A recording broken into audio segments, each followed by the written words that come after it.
What's going on in America today? Why are we over our heads in debt?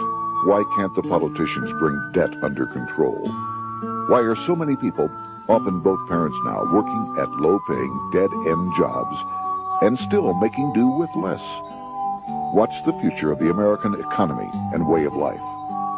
Why does the government tell us inflation is low when the buying power of our paychecks is declining at an alarming rate? Only a generation ago, bread was a quarter, and you could get a new car for $19.95. The problem is that since 1864, we've had a debt-based banking system. All our money is based on government debt. We cannot extinguish government debt without extinguishing our money supply. That's why talk of paying off the national debt without reforming our banking system is an impossibility. That's why the solution does not lie in discussing the size of the national debt, rather it lies in reforming our banking system. This is the Federal Reserve headquarters in Washington. It sits on this very impressive address, right on Constitution Avenue, right across from the Lincoln Memorial. But is it federal? Is it really part of the United States government? Well, what we're about to show you is that there's nothing federal about the Federal Reserve, and there are no reserves. The name is a deception created back before the Federal Reserve Act was passed in 1913 to make Americans think that America's central bank operates in the public interest. The truth is that the Federal Reserve is a private bank owned by private stockholders and run purely for their private profit. That's exactly correct. The Fed is a privately owned for-profit corporation which, again, has no reserves, at least no reserves available to back up the Federal Reserve notes, which is our common currency. Oh, absolutely. The Federal Reserve is neither federal and has doubtful reserves. It's a private bank that is owned by member banks. And it was chartered under the guise of deceit by an act of Congress in 1913. If there's still any doubt whether the Federal Reserve is a part of the U.S. government, check your local telephone book. In most cities, it is not listed in the blue government pages. It is listed in the business white pages right next to Federal Express, another private company. But more directly, U.S. courts have ruled time and time again that the Fed is a private corporation. Why can't Congress do something about the Fed? Most members of Congress just don't understand the system, and the few who do are afraid to speak up.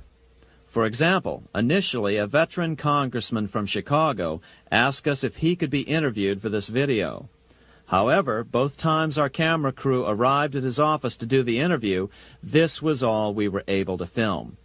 The congressman never appeared, and eventually decided he no longer wanted to participate. But a few others in Congress have been bolder over the years. Here are 3 quick examples. In 1923, Representative Charles A. Lindbergh, a Republican from Minnesota, and father of the famed aviator Lucky Lindy, put it this way: the financial system has been turned over to the Federal Reserve Board. That board administers the finance system by authority of a purely profiteering group.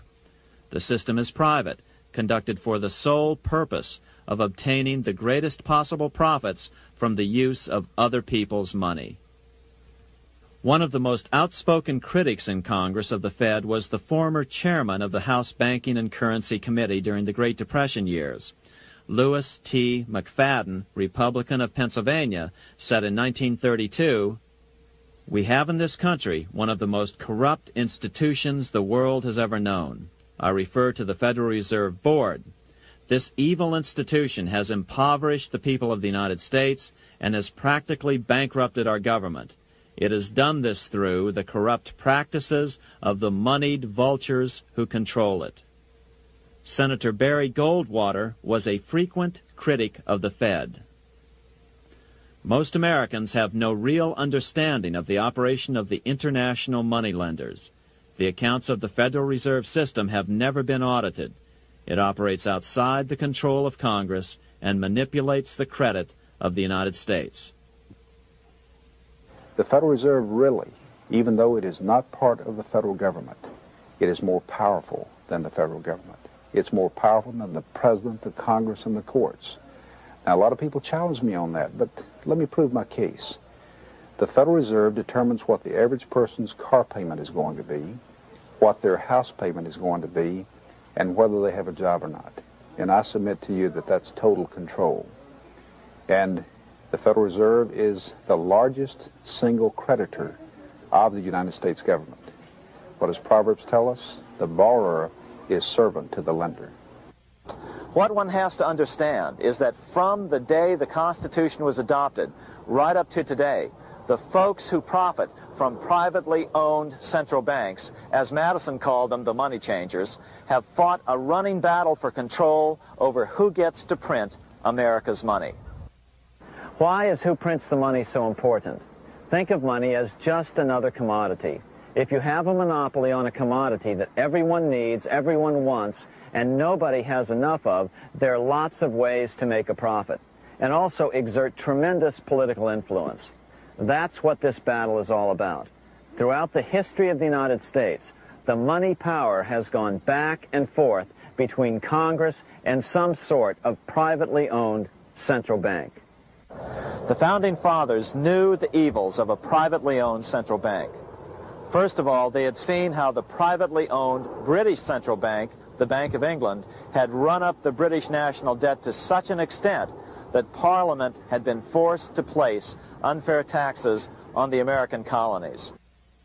In fact, as we'll see later, Ben Franklin claimed that this was the real cause of the American Revolution. Most of the Founding Fathers realized the potential dangers of banking and feared bankers' accumulation of wealth and power.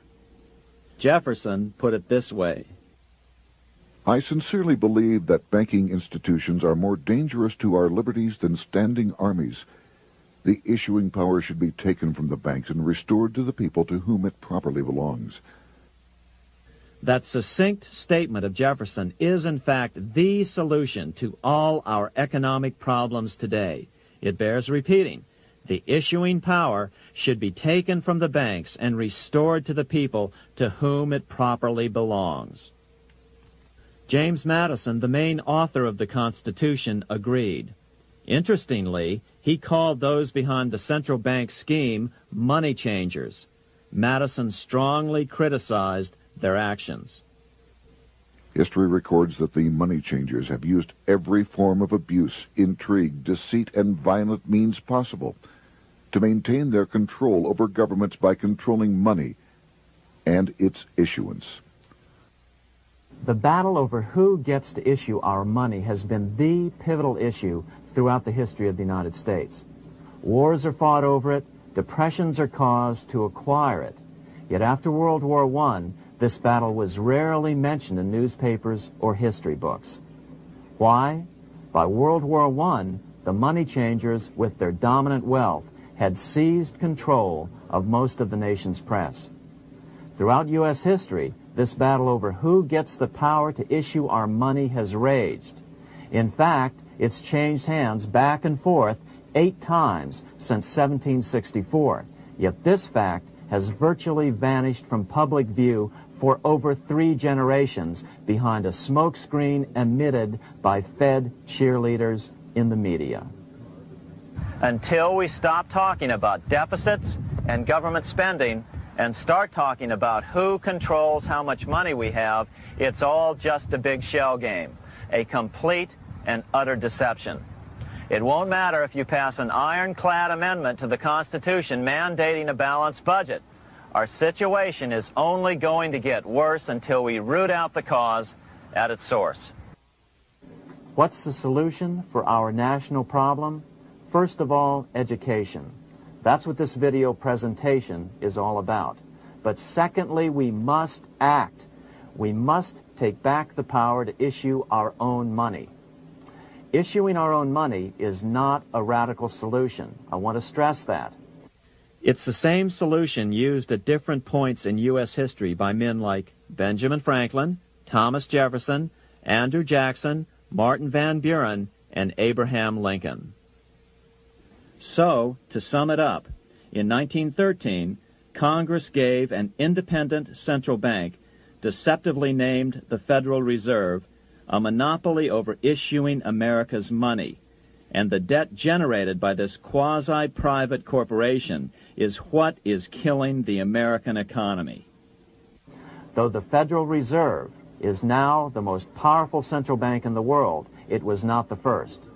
So where did this idea come from? To really understand the magnitude of the problem, we have to travel back to Europe. Just who are these money changers James Madison spoke of? In the Bible, 2,000 years ago, Jesus drove the money changers from the temple. It was the only time Jesus used force during his ministry. What were money changers doing in the temple?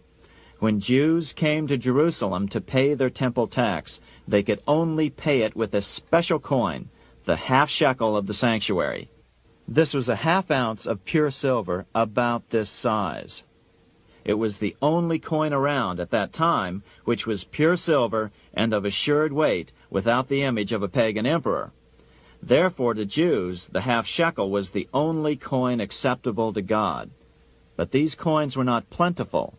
The money changers had cornered the market on them. Then they raised the price, just like any other commodity, to whatever the market would bear. In other words, money changers were making exorbitant profits because they held a virtual monopoly on money. The Jews had to pay whatever they demanded. To Jesus, this totally violated the sanctity of God's house.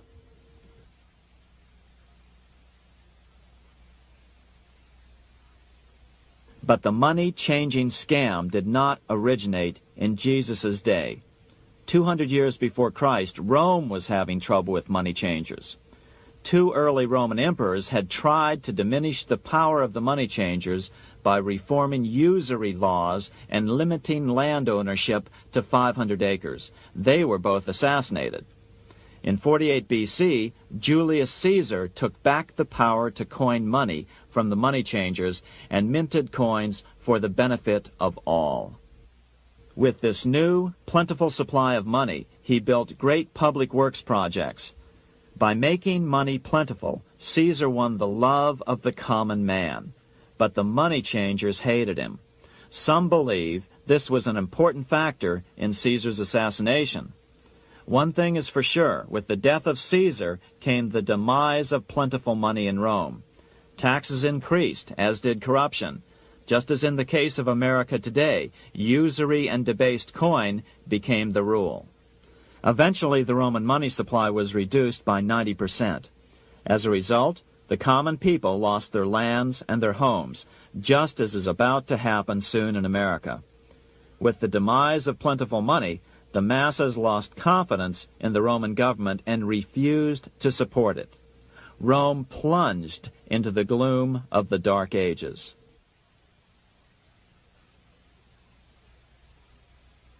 A 1,000 years after the death of Christ, money changers, those who loan out and manipulate the quantity of money, were active in medieval England. In fact, they were so active that acting together they could manipulate the entire English economy. These were not bankers per se. The money changers generally were the goldsmiths. They were the first bankers because they started keeping other people's gold for safekeeping in their vaults. The first paper money was merely a receipt for gold left at the goldsmith. Paper money caught on because it was more convenient than carrying around a lot of heavy gold and silver coins. Eventually, goldsmiths noticed that only a small fraction of the depositors ever came in and demanded their gold at any one time. Goldsmiths started cheating on the system. They discovered that they could print more money than they had gold, and usually no one would be the wiser. Then they could loan out this extra money and collect interest on it. This was the birth of fractional reserve banking. That is, loaning out many times more money than you have assets on deposit.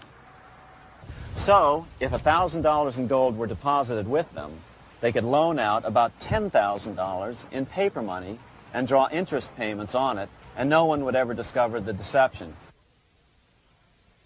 By this means, goldsmiths gradually accumulated more and more wealth and used this wealth to accumulate more and more gold.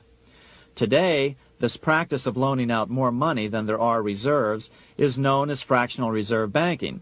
Every bank in the United States is allowed to loan out at least 10 times more money than they actually have. That's why they get rich on charging, let's say, 8% interest. It's not really 8% per year, which is their income. It's 80%. That's why bank buildings are always the largest in town.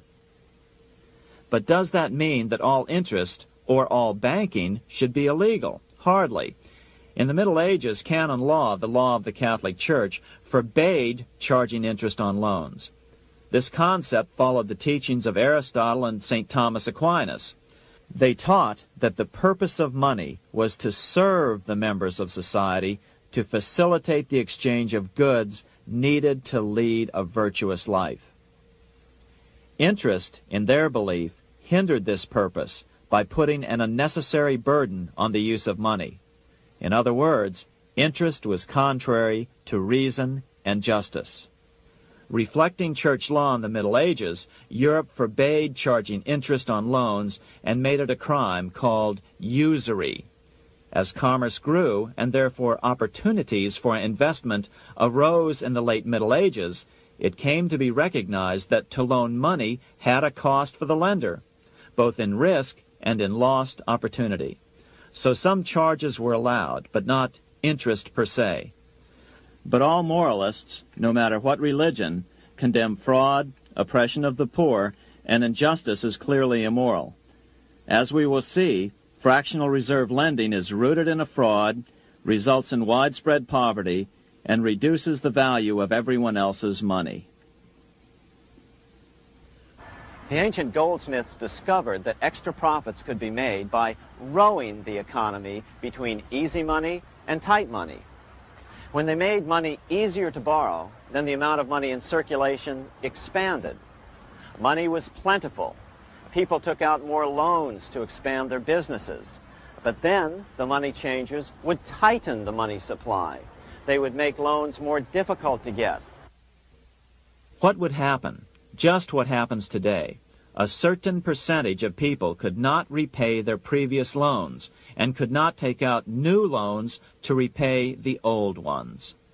Therefore, they went bankrupt and had to sell their assets to the goldsmiths for pennies on the dollar. The same thing is still going on today. Only today, we call this rowing of the economy up and down the business cycle. Like Julius Caesar, King Henry I of England finally resolved to take the money power away from the goldsmiths about 1100 A.D. Henry could have used anything as money, seashells, feathers, or even yak dung, as is often done in remote Tibetan provinces. But he invented one of the most unusual money systems in history. It was called the tally stick system.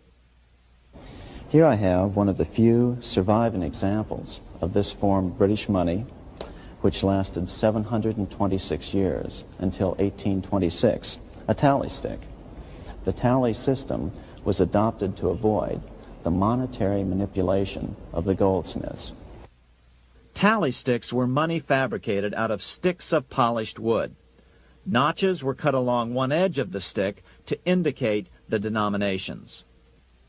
Then the stick was split lengthwise through the notches so that both pieces still had a record of the notches. The king kept one half to protect against counterfeiting. Then he would spend the other half into the economy and they would circulate as money.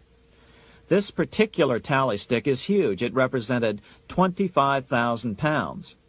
One of the original stockholders in the Bank of England purchased his original shares with this stick. In other words, he bought shares in the world's richest and most powerful corporation with a stick of wood. It's ironic that after its formation in 1694, the Bank of England attacked the tally stick system because it was money outside the power of the money changers, just as King Henry had wanted it to be. Why do people accept sticks of wood for money? That's a great question. Throughout history, people traded anything they thought had value and used as money. You see, the secret is that money is only what people agree on to use as money. What's our paper money today? It's really just paper. But here's the trick. King Henry ordered that tally sticks had to be used to pay the king's taxes. This built-in demand for tally sticks immediately made them circulate and be accepted as money. And they worked well. In fact, no other form of money has worked so well for so long as tally sticks. Keep in mind, the British Empire was built under the tally stick system. The tally stick system succeeded despite the fact that the money changers constantly attacked it by offering the metal coin system as competition. In other words, metal coins never went completely out of circulation, but tally sticks hung on because they were good for the payment of taxes. Finally, in the 1500s, King Henry VIII relaxed the laws concerning usury, and the money changers wasted no time reasserting themselves. They quickly made their gold and silver money plentiful for a few decades. But when Queen Mary took the throne and tightened the usury laws again, the money changers renewed the hoarding of gold and silver coins, forcing the economy to plummet. When Queen Mary's sister, Queen Elizabeth I, took the throne, she was determined to regain control over English money. Her solution was to issue gold and silver coins from the public treasury and take the control over the money supply away from the money changers. Although control over money was not the only cause of the English Revolution in 1642, religious differences fueled the conflict. Monetary policy played a major role. Financed by the money changers, Oliver Cromwell finally overthrew King Charles, purged the Parliament, and put the king to death. The money changers were immediately allowed to consolidate their financial power. The result was that for the next 50 years, the money changers plunged Great Britain into a series of costly wars. They took over a square mile of property in the center of London, known as the City of London. This area today is still known as one of the 3 predominant financial centers of the world. Conflicts with the Stuart kings led the money changers in England to combine with those in the Netherlands to finance the invasion of William of Orange, who overthrew the Stuarts in 1688 and took the English throne.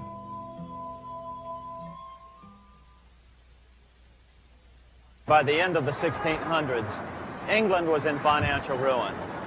50 years of more or less continuous wars with France and Holland had exhausted her. Frantic government officials met with the money changers to beg for the loans necessary to pursue their political purposes.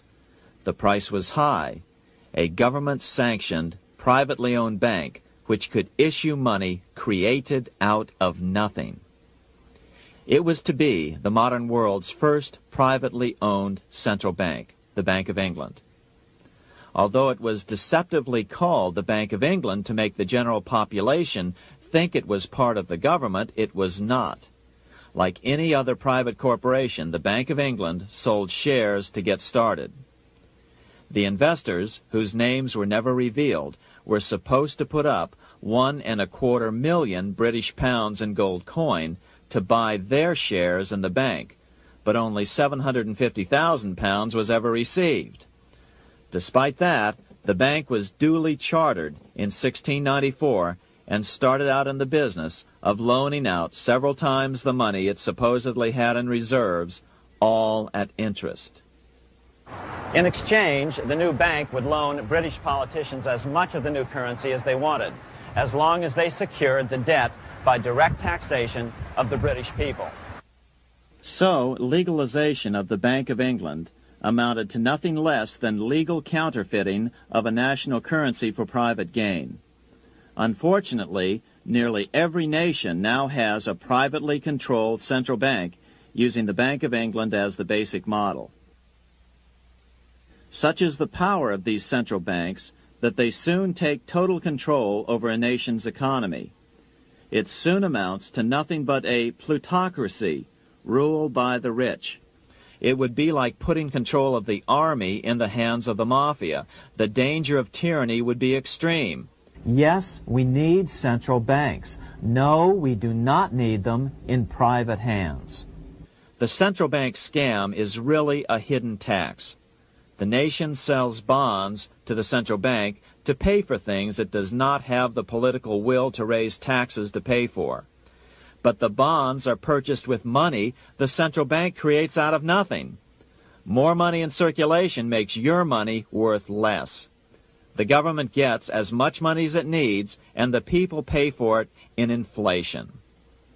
The beauty of the plan is that not one person in 1,000 can figure it out because it's usually hidden behind complex-sounding economics gibberish. With the formation of the Bank of England, the nation was soon awash in money. Prices throughout the country doubled. Massive loans were granted for just about any wild scheme.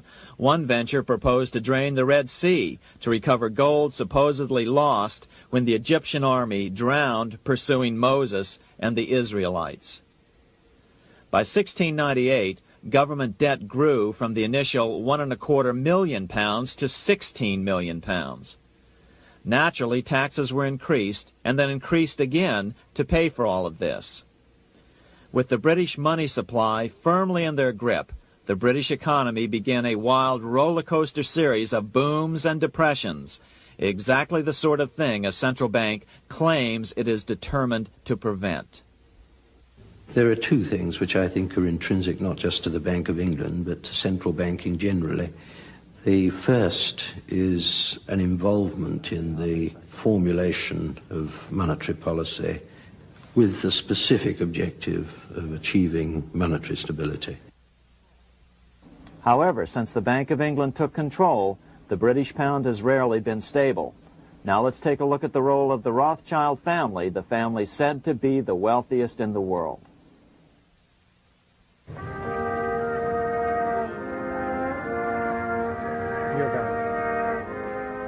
This is Frankfurt, Germany. 50 years after the Bank of England opened its doors, a goldsmith named Amschel Moses Bauer opened a coin shop, a counting house, in 1743. And over the door he placed a sign depicting a Roman eagle on a red shield. The shop became known as the Red Shield Firm, or in German, Rothschild. When his son, Amschel Meyer Bauer, inherited the business, he decided to change his name to Rothschild. Amschel soon learned that loaning money to governments and kings was more profitable than loaning to private individuals. Not only were the loans bigger, but they were secured by the nation's taxes. Mayer Rothschild had 5 sons. He trained them all in the skills of money creation, then sent them out to the major capitals of Europe to open branch offices of the family banking business. His first son, Amschel Meyer, stayed in Frankfurt to mind the hometown bank. His second son, Solomon, was sent to Vienna. His third son, Nathan, was clearly the most clever. He was sent to London at age 21 in 1798, 100 years after the founding of the Bank of England. His fourth son, Karl, went to Naples, and his fifth son, Jacob, went to Paris. In 1785, Mayer Amschel moved his entire family to this larger house, a 5-story dwelling he shared with the Schiff family. This house was known as the Green Shield. The Rothschilds and the Schiffs would play a central role in the rest of European financial history and in that of the United States. The Rothschilds broke into dealings with European royalty here at Wilhelmshof, the palace of the wealthiest man in Germany. In fact, the wealthiest monarch in all Europe, Prince William of Hesse-Kassel. At first, the Rothschilds were only helping William speculate in precious coins. But when Napoleon chased Prince William into exile, he sent £550,000, a gigantic sum at that time, to Nathan Rothschild in London with instructions for him to buy consols, British government bonds, also called government stock. But Rothschild used the money for his own purposes. With Napoleon on the loose, the opportunities of wartime investments were nearly limitless. William returned here sometime prior to the Battle of Waterloo in 1815. He summoned Rothschild and demanded his money back. The Rothschilds returned William's money with the interest the British consuls would have paid him had the investment actually been made. But the Rothschilds kept all the past profits they had made using William's money. Nathan Rothschild later bragged that in the 17 years he'd been in England, he'd increased his original £20,000 stake given to him by his father by 2,500 times. By cooperating within the family, the Rothschilds soon grew unbelievably wealthy. By the mid-1800s, they dominated all European banking and were certainly the wealthiest family in the world. They financed Cecil Rhodes, making it possible for him to establish a monopoly over the diamond and gold fields of South Africa. In America, they financed the Harrimans and railroads, the Vanderbilts and railroads and the press, and Carnegie in the steel industry, among many others. In fact, during World War I, J.P. Morgan was thought to be the richest man in America. But after his death, it was discovered that he was actually only a lieutenant of the Rothschilds. Once Morgan's will was made public, it was discovered that he owned only 19% of J.P. Morgan companies. By 1850, James Rothschild, the heir of the French branch of the family, was said to be worth 600 million French francs, 150 million more than all the other bankers in France put together. He built this mansion called Ferrier, just east of Paris. Wilhelm I, on seeing it, exclaimed, "Kings couldn't afford this. It could only belong to a Rothschild." Another 19th century French commentator put it this way: "There is but one power in Europe, and that is Rothschild." There is no evidence that their predominant standing in European or world finance has changed. Now let's take a look at the results the Bank of England had produced on the British economy and how that later was the root cause of the American Revolution.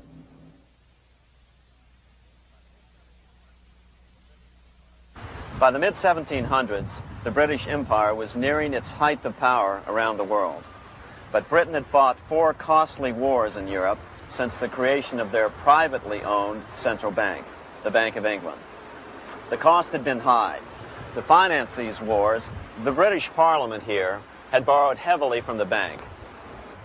By the mid-1700s, the government's debt here in Britain was £140 million, a staggering sum for those days. Consequently, the British government embarked on a program of trying to raise revenues from their American colonies in order to make their interest payments to the bank.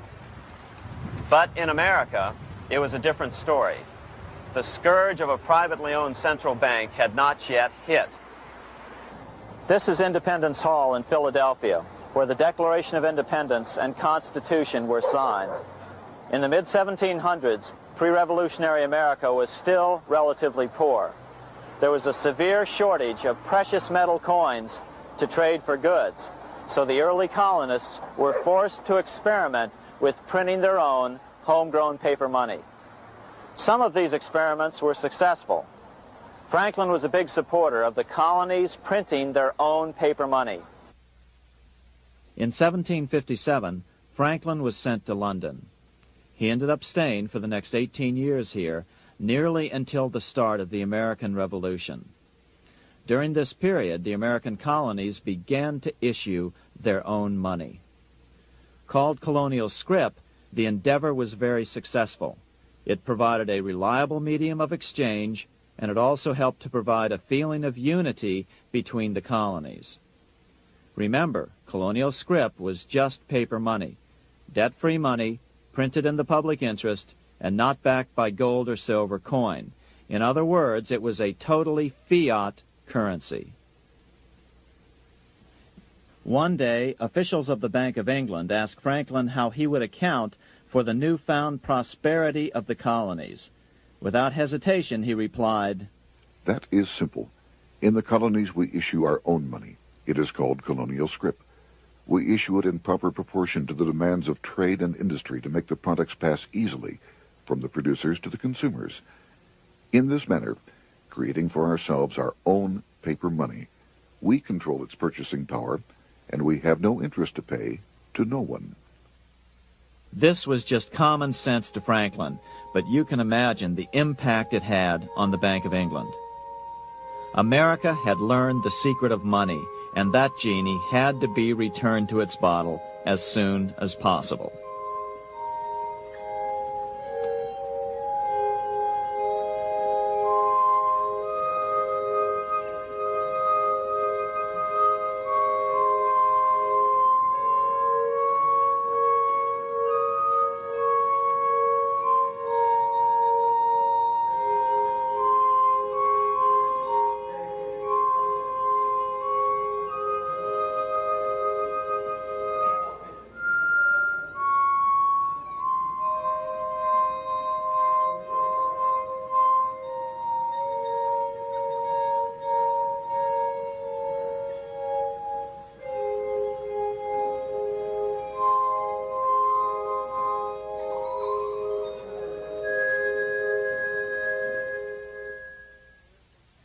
As a result, Parliament hurriedly passed the Currency Act of 1764.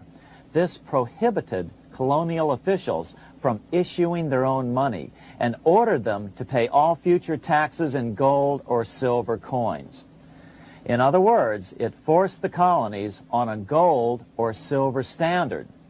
For those who still believe that a gold standard is the answer for America's current monetary problems, look what happened to America after that. Writing in his autobiography, Franklin said, "In 1 year, the conditions were so reversed that the era of prosperity ended and a depression set in to such an extent that the streets of the colonies were filled with unemployed." Franklin claims that this was even the basic cause for the American Revolution. As Franklin put it in his autobiography, The colonies would gladly have borne a little tax on tea and other matters had it not been that England took away from the colonies their money, which created unemployment and dissatisfaction. The inability of the colonists to get the power to issue their own money permanently out of the hands of George III and the international bankers was the prime reason for the Revolutionary War. By the time the first shots were fired in Lexington, Massachusetts, on April 19, 1775, the colonies had been drained of gold and silver coin by British taxation. As a result, the Continental government had no choice but to print money to finance the war. At the start of the Revolution, the U.S. money supply stood at $12 million. By the end of the war, it was nearly $500 million. As a result, the currency was virtually worthless. Shoes sold for $5,000 a pair.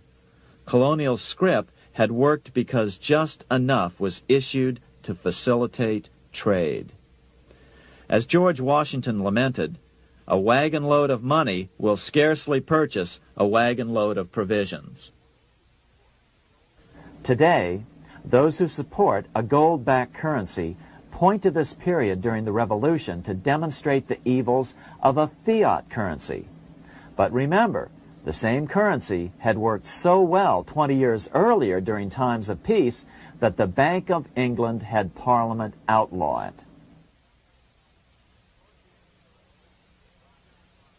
Towards the end of the Revolution, the Continental Congress, meeting here at Independence Hall, grew desperate for money.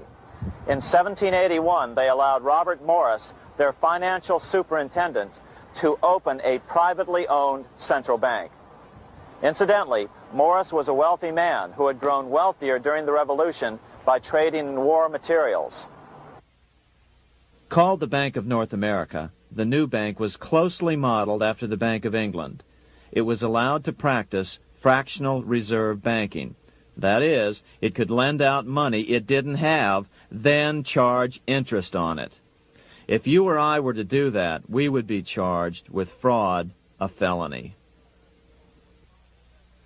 The bank's charter called for private investors to put up $400,000 worth of initial capital. But when Morris was unable to raise the money, he brazenly used his political influence to have gold deposited in the bank, which had been loaned to America by France. He then loaned this money to himself and his friends to reinvest in shares of the bank.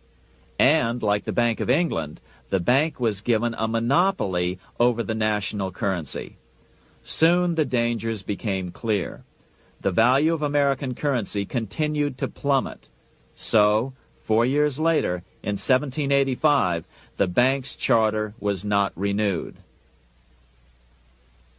The leader of the effort to kill the bank, William Findley of Pennsylvania, explained the problem this way, quote, "This institution, having no principle but that of avarice, will never be varied in its object, to engross all the wealth, power, and influence of the state." The men behind the Bank of North America, Alexander Hamilton, Robert Morris, and the bank's president, Thomas Whiling, did not give up. Only 6 years later, Hamilton, then Secretary of the Treasury, and his mentor, Morris, rammed a new privately owned central bank through the new Congress. Called the first bank of the United States, Thomas Whiling again served as the bank's president.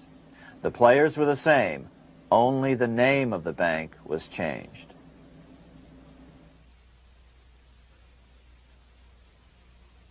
In 1787, colonial leaders assembled in Philadelphia to replace the ailing Articles of Confederation. As we saw earlier, both Thomas Jefferson and James Madison were unalterably opposed to a privately owned central bank. They had seen the problems caused by the Bank of England. They wanted nothing of it. As Jefferson later put it,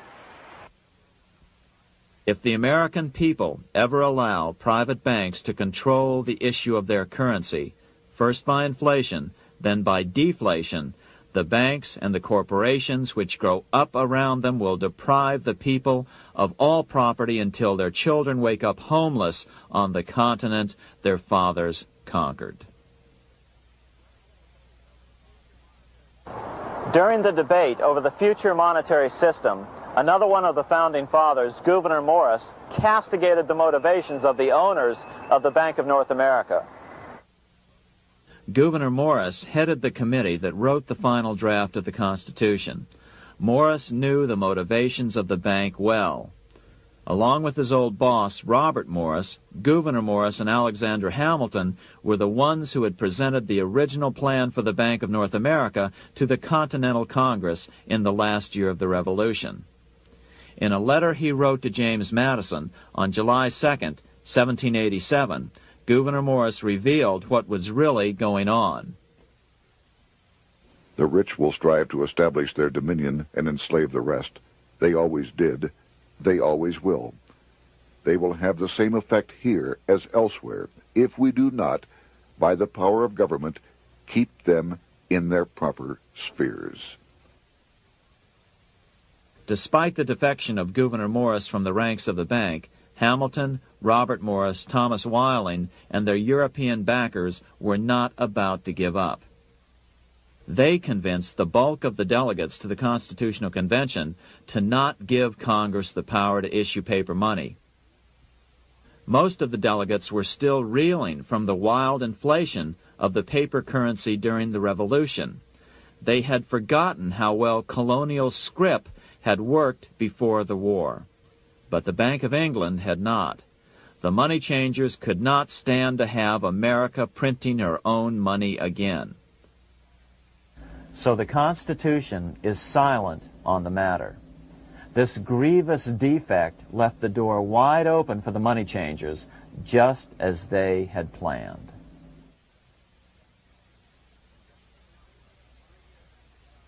In 1790, less than 3 years after the Constitution had been signed, the money changers struck again.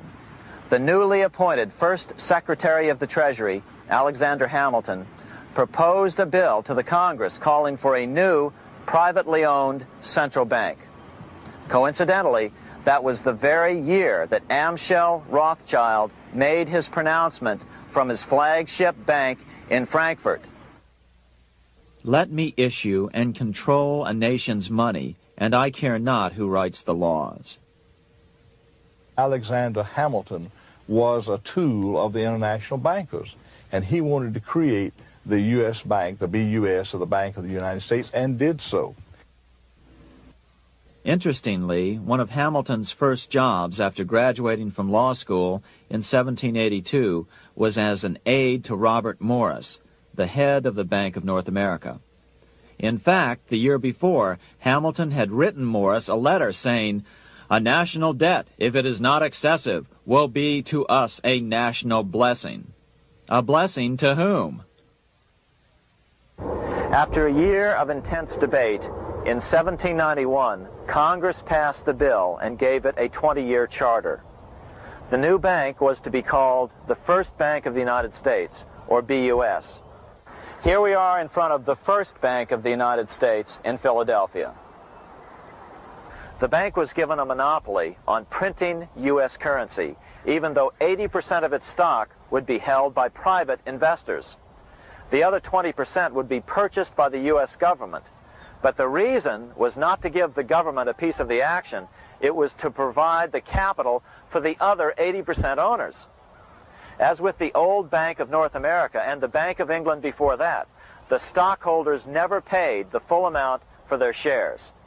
The U.S. government put up their initial $2 million in cash.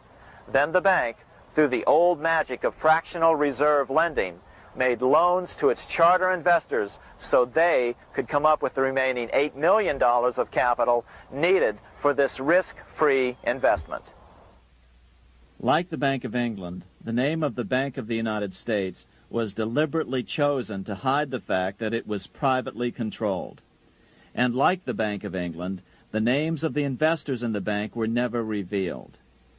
Many years later, it was a common saying that the Rothschilds were the power behind the old Bank of the United States. The bank was sold to Congress as a way to bring stability to the banking system and eliminate inflation. So what happened? Over the first 5 years, the U.S. government borrowed $8.2 million from the Bank of the United States. In the same 5-year period, prices rose by 72%. Jefferson, as the new Secretary of State, watched the borrowing with sadness and frustration, unable to stop it. I wish it were possible to obtain a single amendment to our Constitution, taking from the federal government the power of borrowing. Millions of Americans feel the same way today. They watch in helpless frustration as the federal government borrows the American economy into oblivion. So, although it was called the First Bank of the United States, it was not the first attempt at a privately owned central bank in this country. As with the Bank of North America, the government put up most of the cash to get this private bank going, then the bankers loaned the money to each other to buy the remaining stock in the bank. It was a scam, plain and simple, and they wouldn't be able to get away with it for long. But first, we have to travel back to Europe to see how a single man was able to manipulate the entire British economy by obtaining the first news of Napoleon's final defeat.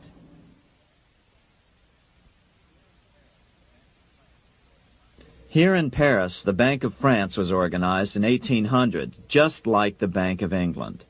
But Napoleon decided France had to break free of debt, and he never trusted the Bank of France. He declared that when a government is dependent upon bankers for money, the bankers, not the leaders of the government, are in control. The hand that gives is above the hand that takes. Money has no motherland. Financiers are without patriotism and without decency. Their sole object is gain. Back in America, unexpected help was about to arrive. In 1800, Thomas Jefferson narrowly defeated John Adams to become the third president of the United States. By 1803, Jefferson and Napoleon had struck a deal. The U.S. would give Napoleon $3 million in gold in exchange for a huge chunk of territory west of the Mississippi River, the Louisiana Purchase. With that $3 million, Napoleon quickly forged an army and set off across Europe, conquering everything in his path. But the Bank of England quickly rose to oppose him. They financed every nation in his path, reaping the enormous profits of war. Prussia, Austria, and finally Russia all went heavily into debt in a futile attempt to stop Napoleon. 4 years later, with the main French army in Russia, 30-year-old Nathan Rothschild, the head of the London office of the Rothschild family, personally took charge of a bold plan to smuggle a much-needed shipment of gold right through France to finance an attack by the Duke of Wellington from Spain. Nathan later bragged at a dinner party in London that it was the best business he'd ever done. Little did he know that he would do much better business in the near future. Wellington's attacks from the south and other defeats eventually forced Napoleon to abdicate, and Louis XVIII was crowned king. Napoleon was exiled to Elba, a tiny island off the coast of Italy, supposedly exiled from France forever. While Napoleon was in exile on Elba, temporarily defeated by England with the financial help of the Rothschilds, America was trying to break free of its central bank as well.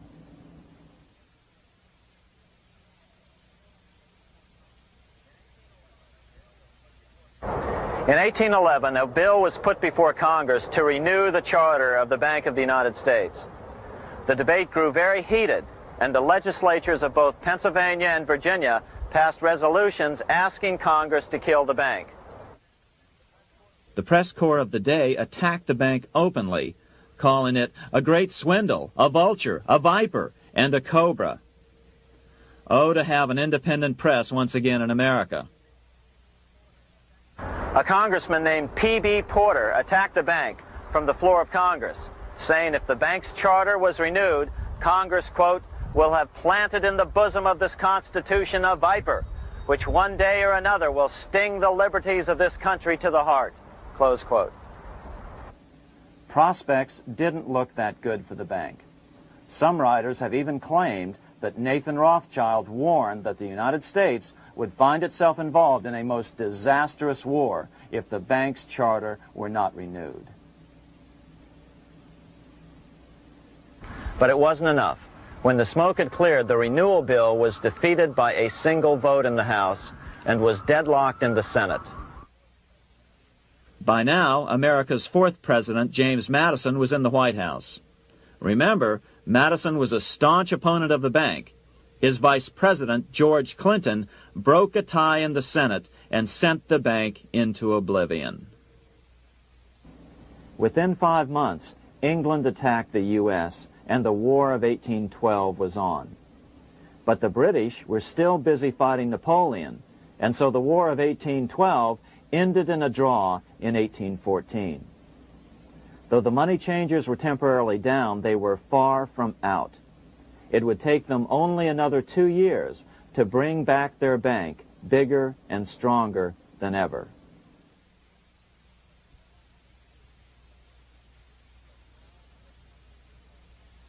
But now let's return to Napoleon, because nothing else in history more aptly demonstrates the ingenuity of the Rothschild family than their control of the British stock market after Waterloo. In 1815, a year after the end of the War of 1812 in America, Napoleon escaped his exile and returned to Paris. French troops were sent out to capture him, but such was his charisma that the soldiers rallied around their old leader and hailed him as their emperor once again. In March of 1815, Napoleon equipped an army which Britain's Duke of Wellington defeated less than 90 days later at Waterloo. Some writers claim Napoleon borrowed £5 million from the Bank of England to rearm, but it appears these funds actually came from the Ouvard banking house in Paris. Nevertheless, from about this point on, it was not unusual for privately controlled central banks to finance both sides in a war. Why would a central bank finance opposing sides in a war? Because war is the biggest debt generator of them all. A nation will borrow any amount for victory. The ultimate loser is loaned just enough to hold out the vain hope of victory, and the ultimate winner is given enough to win. Besides, such loans are usually conditioned upon the guarantee that the victor will honor the debts of the vanquished.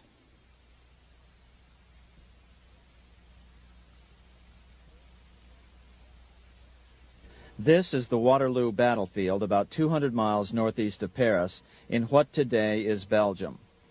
Here Napoleon suffered his final defeat, but not before thousands of French and Englishmen gave their lives on a steamy summer day in July of 1815. Right over there, on June 18, 1815, 74,000 French troops met 67,000 troops from Britain and other European nations. The outcome was certainly in doubt. In fact, had Napoleon attacked a few hours earlier, he would probably have won the battle. But no matter who won or lost, back in London, Nathan Rothschild planned to use the opportunity to try to seize control over the British stock and bond market and possibly even the Bank of England. Rothschild stationed a trusted agent, a man named Rothworth, on the north side of the battlefield, closer to the English Channel. Once the battle had been decided, Rothworth took off for the Channel. He delivered the news to Nathan Rothschild a full 24 hours before Wellington's own courier. Rothschild hurried to the stock market and took up his usual position in front of an ancient pillar. All eyes were on him. The Rothschilds had a legendary communications network.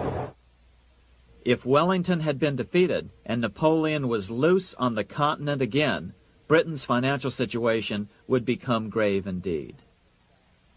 Rothschild looked saddened. He stood there motionless, eyes downcast. Then suddenly he began selling. Other nervous investors saw that Rothschild was selling. It could only mean one thing. Napoleon must have won, Wellington must have lost. The market plummeted. Soon everyone was selling their consols, their British government bonds, and prices dropped sharply. But then Rothschild started secretly buying up the consols through his agents for only a fraction of their worth hours before.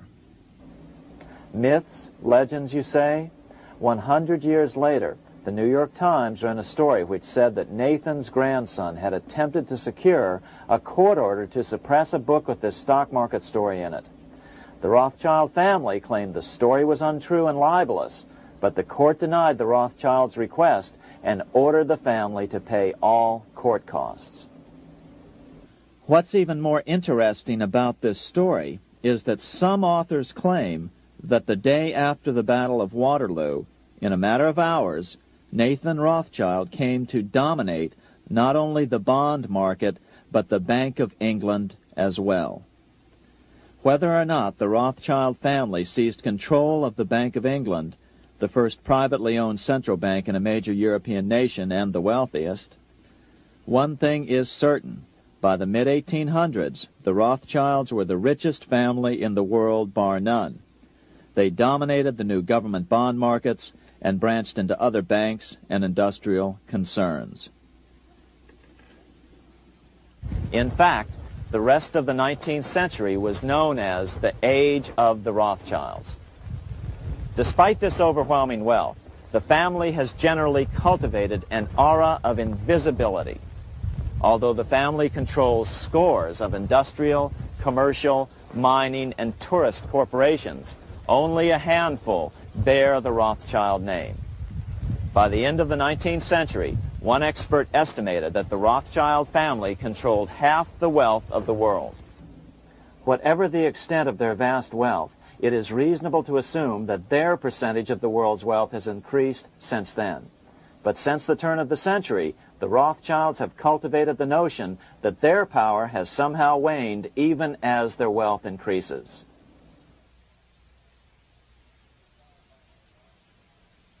Meanwhile, back in Washington in 1816, just 1 year after Waterloo and Rothschild's alleged takeover of the Bank of England, the American Congress passed a bill permitting yet another privately owned central bank. This bank was called the Second Bank of the United States. The new bank's charter was a copy of the previous bank's. The U.S. government would own 20% of the shares of the bank. Of course, the federal share was paid by the Treasury up front into the bank's coffers. Then, through the magic of fractional reserve lending, it was transformed into loans to private investors who then bought the remaining 80% of the shares. Just as before, the primary stockholders remained a secret. But it is known that the largest block of shares, about 1/3 of the total, were sold to foreigners. As one observer put it, it is certainly no exaggeration to say that the Second Bank of the United States was rooted as deeply in Britain as it was in America. So, by 1816, some authors claim the Rothschilds had taken control over the Bank of England and backed a new, privately owned central bank in America as well.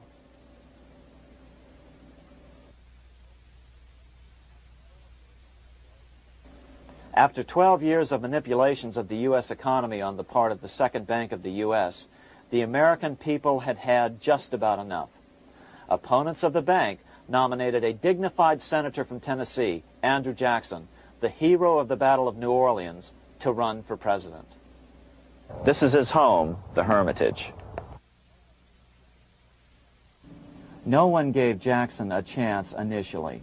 The bank had long ago learned how the political process could be controlled with money. To the surprise and dismay of the money changers, Jackson was swept into office in 1828. Jackson was determined to kill the bank at the first opportunity and wasted no time in trying to do so. But the bank's 20-year charter didn't come up for renewal until 1836, the last year of his second term, if he could survive that long. During his first term, Jackson contented himself with rooting out the bank's many minions from government service. He fired 2,000 of the 11,000 employees of the federal government. In 1832, with his re-election approaching, the bank struck an early blow, hoping Jackson would not want to stir up controversy. They asked Congress to pass a renewal bill 4 years early. Naturally, Congress complied, then sent it to the president for signing. But Jackson weighed in with both feet. Old Hickory, never a coward, vetoed the bill. His veto message is one of the great American documents. It clearly lays out the responsibility of the American government towards its citizens, rich and poor. It is not our own citizens only who are to receive the bounty of our government. More than 8 millions of the stock of this bank are held by foreigners. Is there no danger to our liberty and independence in a bank that in its nature has so little to bind it to our country? Controlling our currency, receiving our public monies, and holding thousands of our citizens' independence would be more formidable and dangerous than a military power of the enemy. If government would confine itself to equal protection and, as heaven does its rains, shower its favor alike on the high and the low, the rich and the poor, it would be an unqualified blessing. In the act before me there seems to be a wide and unnecessary departure from these just principles. Later that year, in July 1832, Congress was unable to override Jackson's veto. Now Jackson had to stand for re-election. Jackson took his argument directly to the people. For the first time in U.S. history, Jackson took his presidential campaign on the road. Before then, presidential candidates stayed at home and looked presidential. His campaign slogan was "Jackson and no bank." The National Republican Party ran Senator Henry Clay against Jackson. Despite the fact that the bankers poured over $3 million into Clay's campaign, Jackson was reelected by a landslide in November of 1832. Despite his presidential victory, Jackson knew the battle was only beginning. "The hydra of corruption is only scotched, not dead," said the newly elected president. Jackson ordered his new Secretary of Treasury, Lewis McLean, to start removing the government's deposits from the second bank and start placing them in state banks. But McLean refused to do so. Jackson fired him and appointed William J. Duane as the new Secretary of the Treasury. Duane also refused to comply with the president's requests, and so Jackson fired him as well and then appointed Roger B. Taney to the office. Taney did withdraw government funds from the bank starting on October 1st, 1833. Jackson was jubilant. "I have it chained. I'm ready with screws to draw every tooth and then the stumps." But the bank was not yet done fighting. Its head, Nicholas Biddle, used his influence to get the Senate to reject Taney's nomination. Then, in a rare show of arrogance, Biddle threatened to cause a depression if the bank was not rechartered. This worthy president thinks that because he has scalped Indians and imprisoned judges, he is to have his way with the bank. He is mistaken. Next, in an unbelievable fit of honesty for a central banker, Biddle admitted that the bank was going to make money scarce to force Congress to restore the bank. Nothing but widespread suffering will produce any effect on Congress. Our only safety is in pursuing a steady course of firm restriction, and I have no doubt that such a course will ultimately lead to restoration of the currency and the recharter of the bank. What a stunning revelation. Here was the pure truth, revealed with shocking clarity. Biddle intended to use the money contraction power of the bank to cause a massive depression until America gave in. Unfortunately, this has happened time and time again throughout U.S. history and is about to happen again in today's world. Nicholas Biddle made good on his threat. The bank sharply contracted the money supply by calling in old loans and refusing to extend new ones. A financial panic ensued, followed by a deep depression. Naturally, Biddle blamed Jackson for the crash, saying that it was caused by the withdrawal of federal funds from the bank. Unfortunately, his plan worked well. Wages and prices sagged. Unemployment soared along with business bankruptcies. The nation quickly went into an uproar. Newspaper editors blasted Jackson in editorials.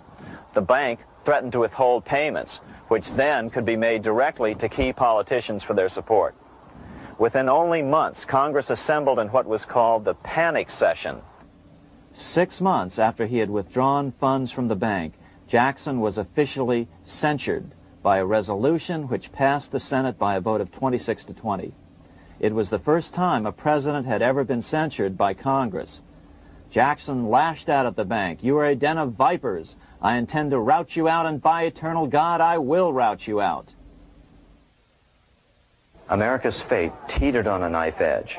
If Congress could muster enough votes to override Jackson's veto, the bank would be granted another 20-year monopoly or more over America's money, time enough to consolidate its already great power. Then a miracle occurred. The governor of Pennsylvania came out supporting President Jackson and strongly criticized the bank. On top of that, Biddle had been caught boasting in public about the bank's plan to crash the economy. Suddenly, the tide shifted. In April of 1834, the House of Representatives voted 134 to 82 against rechartering the bank. This was followed up by an even more lopsided vote to establish a special committee to investigate whether the bank had caused the crash. When the investigating committee arrived at the bank's door in Philadelphia, armed with a subpoena to examine the books, Biddle refused to give them up. Nor would he allow inspection of correspondence with congressmen relating to their personal loans and advances he'd made to them. He also refused to testify before the committee back in Washington.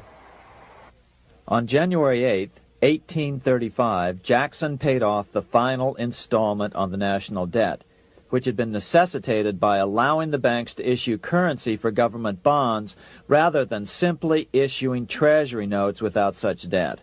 He was the only president to ever pay off the debt. A few weeks later, on January 30th, 1835, an assassin by the name of Richard Lawrence tried to shoot President Jackson, but by the grace of God, both pistols misfired. Lawrence was later found not guilty by reason of insanity.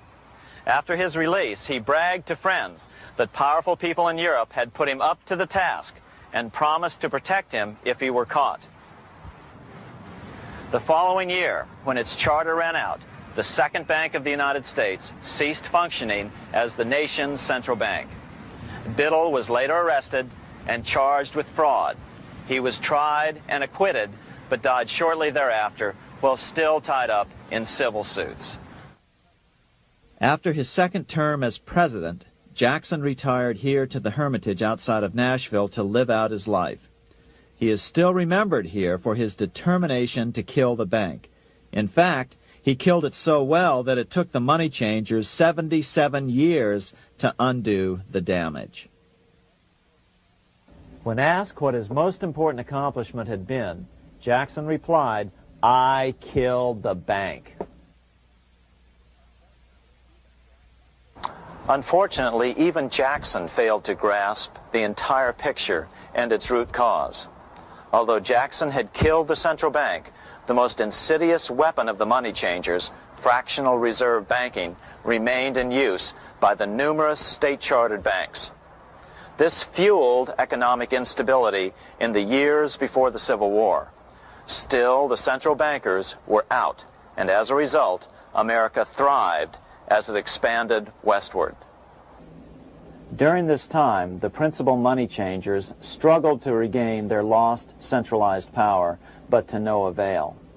Then, finally, they reverted to the old central bankers' formula: war to create debt and dependency. If they couldn't get their central bank any other way, America could be brought to its knees by plunging it into a civil war, just as they had done in 1812 after the first Bank of the United States was not rechartered. 1 month after the inauguration of Abraham Lincoln, the first shots of the American Civil War were fired here at Fort Sumter, South Carolina, on April 12, 1861. Certainly slavery was a cause for the Civil War, but not the primary cause. Lincoln knew that the economy of the South depended upon slavery, and so before the Civil War, he had no intention of eliminating it. Lincoln had put it this way in his inaugural address only 1 month earlier. I have no purpose, directly or indirectly, to interfere with the institution of slavery in the states where it now exists. I believe I have no lawful right to do so, and I have no inclination to do so. Even after the first shots were fired here at Fort Sumter, Lincoln continued to insist that the Civil War was not about the issue of slavery. My paramount objective is to save the Union, and it is not either to save or destroy slavery. If I could save the Union without freeing any slave, I would do it. So what was the Civil War all about? There were many factors at play. Northern industrialists had used protective tariffs to prevent the southern states from buying cheaper European goods. Europe retaliated by stopping cotton imports from the South. The southern states were in a double financial bind. They were forced to pay more for most of the necessities of life, while their income from cotton exports plummeted. The South was angry. But there were other factors at work. The money changers were still stung by America's withdrawal from their control 25 years earlier. Since then, America's wildcat economy had made the nation rich, a bad example for the rest of the world. The central bankers now saw an opportunity to split the rich new nation, to divide and conquer by war. Was this just some sort of wild conspiracy theory at the time? Well, let's take a look at what a well-placed observer of the scene had to say at the time. His name was Otto von Bismarck, Chancellor of Germany, the man who united the German states a few years later. The division of the United States into federations of equal force was decided long before the Civil War by the high financial powers of Europe. These bankers were afraid that the United States, if they remained as one bloc and as one nation, would attain economic and financial independence which would upset their financial domination over the world. Within months after the first shots here at Fort Sumter, the central bankers loaned Napoleon III of France, the nephew of the Waterloo Napoleon, 210 million francs to seize Mexico and station troops along the southern border of the U.S., taking advantage of their war to violate the Monroe Doctrine and return Mexico to colonial rule. No matter what the outcome of the Civil War, a weakened America, heavily indebted to the money changers, would open up Central and South America once again to European colonization and domination. The very thing America's Monroe Doctrine had forbade in 1823. At the same time, Great Britain moved 11,000 troops into Canada and positioned them menacingly along America's northern border. The British fleet went to war alert should their quick intervention be called for. Lincoln knew he was in a double bind. That's why he agonized over the fate of the Union. There was a lot more to it than just differences between the North and the South. That's why his emphasis was always on union and not merely the defeat of the South. But Lincoln needed money to win. In 1861, Lincoln and his Secretary of Treasury, Salmon P. Chase, went to New York to apply for the necessary loans. The money changers, anxious to see the Union fail, offered loans at 24 to 36% interest. Lincoln said thanks, but no thanks, and returned to Washington. Lincoln sent for an old friend, Colonel Dick Taylor of Chicago, and put him on the problem of financing the war. During one meeting, Lincoln asked Taylor what he'd discovered. Taylor put it this way. Why, Lincoln, that is easy. Just get Congress to pass a bill authorizing the printing of full legal tender treasury notes, and pay your soldiers with them, and go ahead and win your war with them also. When Lincoln asked if the people of the United States would accept the notes, Taylor said, "The people, or anyone else, will not have any choice in the matter if you make them full legal tender. They will have the full sanction of the government and be just as good as any money, as Congress is given that express right by the Constitution."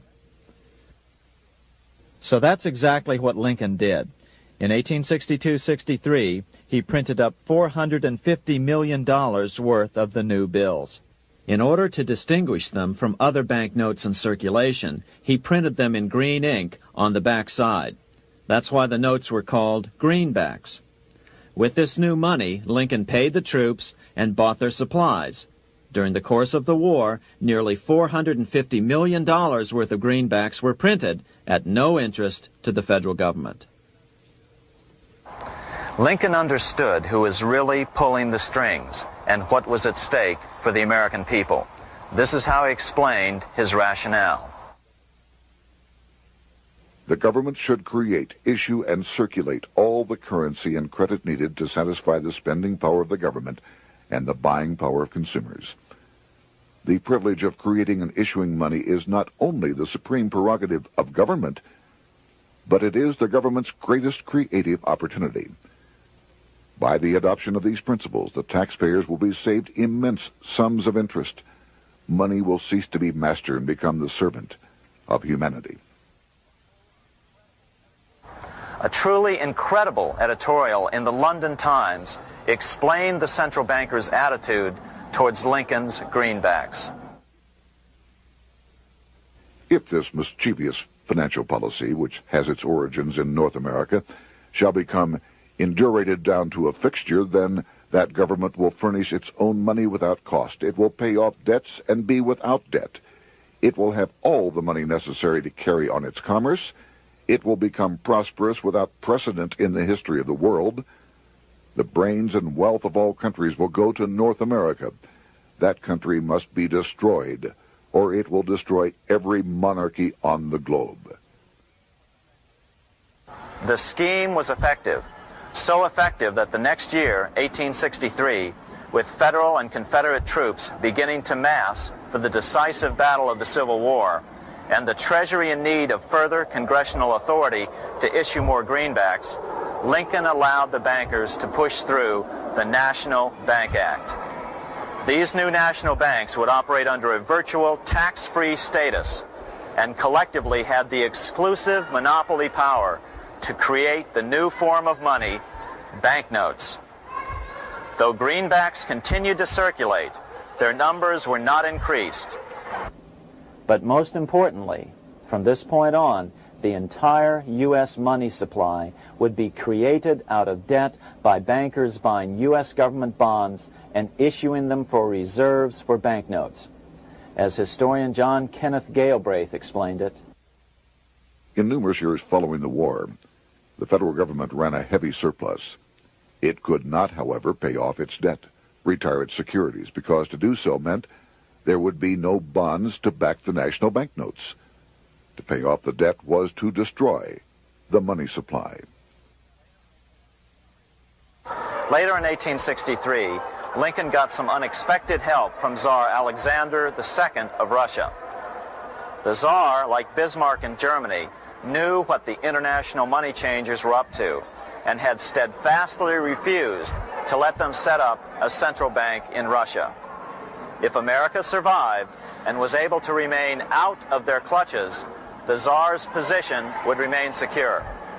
If the bankers were successful at dividing America and giving the pieces back to Great Britain and France, both nations under control of their central banks, eventually they would threaten Russia again. So the Tsar gave orders that if either England or France actively intervened and gave aid to the South, Russia would consider such action as a declaration of war.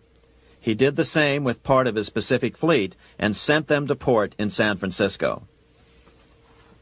Lincoln was reelected the next year, 1864. Had he lived, he would surely have killed the national bank's money monopoly extracted from him during the war. On November 21, 1864, he wrote a friend the following: The money power preys upon the nation in times of peace and conspires against it in times of adversity. It is more despotic than monarchy, more insolent than autocracy, more selfish than bureaucracy.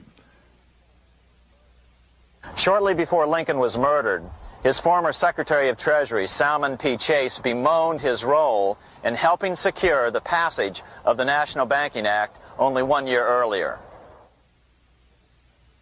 My agency in promoting the passage of the National Banking Act was the greatest financial mistake in my life. It has built up a monopoly which affects every interest in the country. On April 14, 1865, 41 days after his second inauguration and just 5 days after Lee surrendered to Grant at Appomattox, Lincoln was shot by John Wilkes Booth at Ford's Theater. Bismarck, Chancellor of Germany, lamented the death of Abraham Lincoln. The death of Lincoln was a disaster for Christendom. There was no man in the United States great enough to wear his boots. I fear that foreign bankers, with their craftiness and tortuous tricks, will entirely corrupt the exuberant riches of America and use it systematically to corrupt modern civilization. They will not hesitate to plunge the whole of Christendom into wars and chaos in order that the earth should become their inheritance. Bismarck well understood the money changers' plan. Allegations that international bankers were responsible for Lincoln's assassination surfaced in Canada 70 years later in 1934. Gerald G. McGeer, a popular and well-respected Canadian attorney, revealed this stunning charge in a 5-hour speech before the Canadian House of Commons, blasting Canada's debt-based money system. Remember, it was 1934, the height of the Great Depression, which was ravaging Canada as well. McGeer had obtained evidence deleted from the public record, provided to him by Secret Service agents at the trial of John Wilkes Booth, after Booth's death. McGeer said it showed that Booth was a mercenary working for the international bankers. According to an article in the Vancouver Sun of May 2nd, 1934, Abraham Lincoln, the martyred emancipator of the slaves, was assassinated through the machinations of a group representative of the international bankers who feared the United States president's national credit ambitions. There was only one group in the world at that time who had any reason to desire the death of Lincoln. They were the men opposed to his national currency program and who had fought him throughout the whole Civil War on his policy of greenback currency. Interestingly, McGeer claimed that Lincoln was assassinated not only because international bankers wanted to reestablish a central bank in America, but because they also wanted to base America's currency on gold. Gold they controlled. In other words, put America on a gold standard. Lincoln had done just the opposite by issuing U.S. notes, greenbacks, which were based purely on the good faith and credit of the United States. The article quoted McGeer as saying, "They were the men interested in the establishment of the gold standard and the right of the bankers to manage the currency and credit of every nation in the world. With Lincoln out of the way, they were able to proceed with that plan and did proceed with it in the United States. Within 8 years after Lincoln's assassination, silver was demonetized and the gold standard money system set up in the United States." Not since Lincoln has the U.S. issued debt-free United States notes. These red-sealed bills, which were issued in 1963, were not a new issue from President Kennedy, but merely the old greenbacks reissued year after year. In another act of folly and ignorance, the 1994 Regal Act actually authorized the replacement of Lincoln's greenbacks with debt-based notes. In other words, greenbacks were in circulation in the United States until 1994. Why was silver bad for the bankers and gold good? Simple. Because silver was plentiful in the United States. It was very hard to control. Gold was, and always has been, scarce. Throughout history, it has been relatively easy to monopolize gold, but silver has historically been 15 times more plentiful. With Lincoln out of the way, the money changers' next objective was to gain complete control over America's money. This was no easy task. With the opening of the American West, silver had been discovered in huge quantities. On top of that, Lincoln's greenbacks were generally popular. Despite the European central bankers' deliberate attacks on greenbacks, they continued to circulate in the United States, in fact, until a few years ago. According to historian W. Cleon Skousen, right after the Civil War, there was considerable talk about reviving Lincoln's brief experiment with the constitutional monetary system. Had not the European Money Trust intervened, it would have no doubt become an established institution. it is clear that the concept of America printing her own debt-free money sent shockwaves throughout the European central banking elite. They watched with horror as Americans clamored for more greenbacks. They may have killed Lincoln, but support for his monetary ideas grew. On April 12, 1866, nearly 1 year to the day of Lincoln's assassination, Congress went to work at the bidding of the European central banking interests. It passed the Contraction Act, authorizing the Secretary of the Treasury to begin to retire some of the greenbacks in circulation and thereby contract the money supply. Authors Theodore R. Thorin and Richard F. Warner explained the results of the money contraction in their classic book on the subject, The Truth in Money Book. The hard times which occurred after the Civil War could have been avoided if the greenback legislation had continued as President Lincoln had intended. Instead, there were a series of money panics, what we call recessions, which put pressure on Congress to enact legislation to place the banking system under centralized control. Eventually, the Federal Reserve Act was passed on December 23, 1913. In other words, the money changers wanted two things: the reinstitution of a central bank under their exclusive control, and two, an American currency backed by gold. Their strategy was twofold. First of all, cause a series of panics to try to convince the American people that only centralized control of the money supply could provide economic stability. And secondly, remove so much money from the system that most Americans would be so desperately poor that they either wouldn't care or would be too weak to oppose the bankers. In 1866, there was $1.8 billion in currency in circulation in the United States, about $50.46 per capita. In 1867 alone, $500 million, $500 million, was removed from the U.S. money supply. 10 years later, in 1876, America's money supply was reduced to only $600 million. In other words, 2/3 of America's money had been called in by the bankers. Only $14.60 per capita remained in circulation. 10 years later, the money supply had been reduced to only $400 million, even though the population had boomed.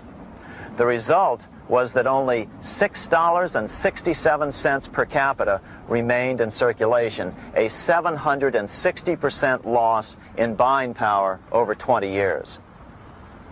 Today, economists try to sell the idea that recessions and depressions are a natural part of something they call the business cycle. The truth is, our money supply is manipulated now just as it was before and after the Civil War. How did this happen? How did money become so scarce? Simple. Bank loans were called in and no new ones were given. In addition, silver coins were melted down. In 1872, a man named Ernest Sed was given 100,000 pounds, about $500,000, by the Bank of England and sent to America to bribe necessary congressmen to get silver demonetized. He was told that if that was not sufficient, to draw an additional 100,000 pounds or as much more as was necessary. The next year, Congress passed the Coinage Act of 1873, and the minting of silver dollars abruptly stopped. In fact, Representative Samuel Hooper, who introduced the bill in the House, acknowledged that Mr. Sed actually drafted the legislation. But it gets even worse than that. In 1874, Sed himself admitted who was behind the scheme. I went to America in the winter of 1872-73, authorized to secure, if I could, the passage of a bill demonetizing silver. It was in the interest of those I represented, the governors of the Bank of England, to have it done. By 1873, gold coins were the only form of coin money. But the contest over control of America's money was not yet over. Only 3 years later, in 1876, with 1/3 of America's workforce unemployed, the population was growing restless. People were clamoring for a return to the greenback money system of President Lincoln, or a return to silver money, anything that would make money more plentiful. That year, Congress created the United States Silver Commission to study the problem. Their report clearly blamed the monetary contraction on the national bankers. The report is interesting because it compares the deliberate money contraction by the national bankers after the Civil War to the fall of the Roman Empire. The disaster of the Dark Ages was caused by decreasing money and falling prices. Without money, civilization could not have had a beginning, and with a diminishing supply, it must languish, and unless relieved, finally perish.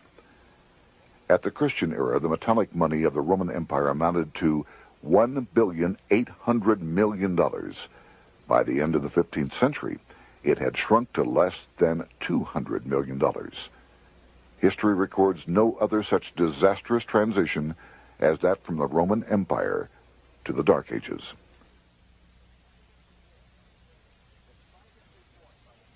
Despite this report by the Silver Commission, Congress took no action. The next year, 1877, riots broke out from Pittsburgh to Chicago.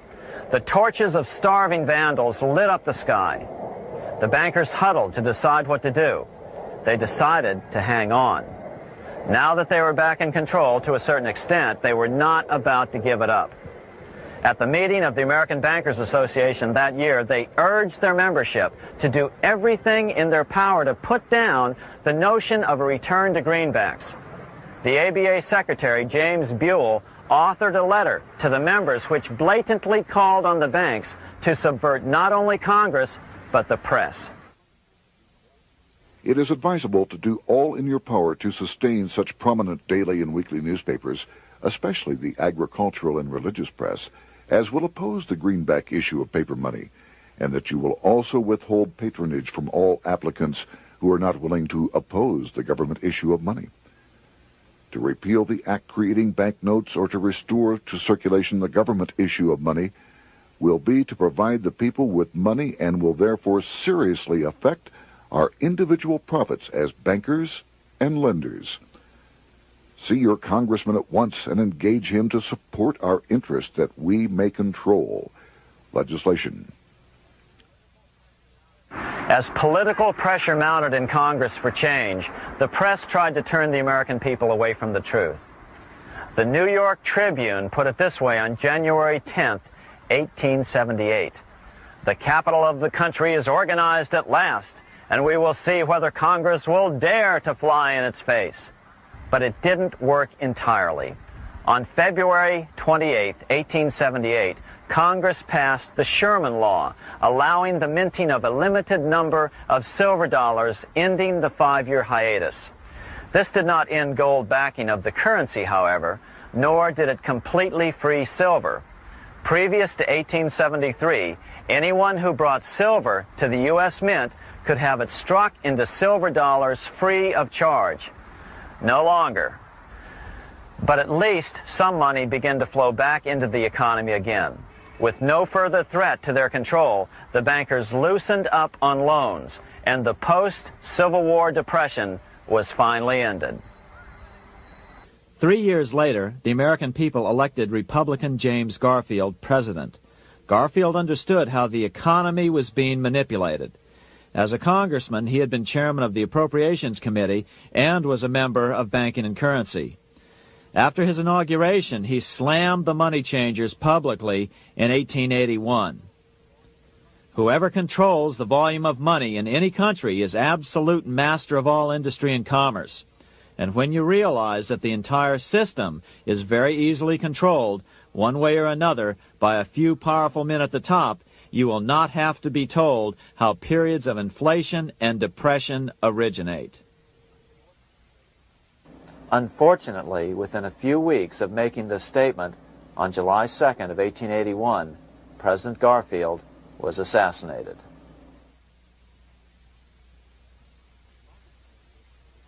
The money changers were gathering strength fast. They began a periodic fleecing of the flock, as they called it, by creating economic booms followed by further depressions so they could buy up thousands of homes and farms for pennies on the dollar. In 1891, the money changers prepared to take the American economy down again, and their methods and motives were laid out with shocking clarity in a memo sent out by the American Bankers Association, the ABA, an organization in which most bankers were members. Notice that this memo called for bankers to create a depression on a certain date 3 years in the future. According to the Congressional Record, here's how it read in part. On September 1st, 1894, we will not renew our loans under any consideration. On September 1st, we will demand our money.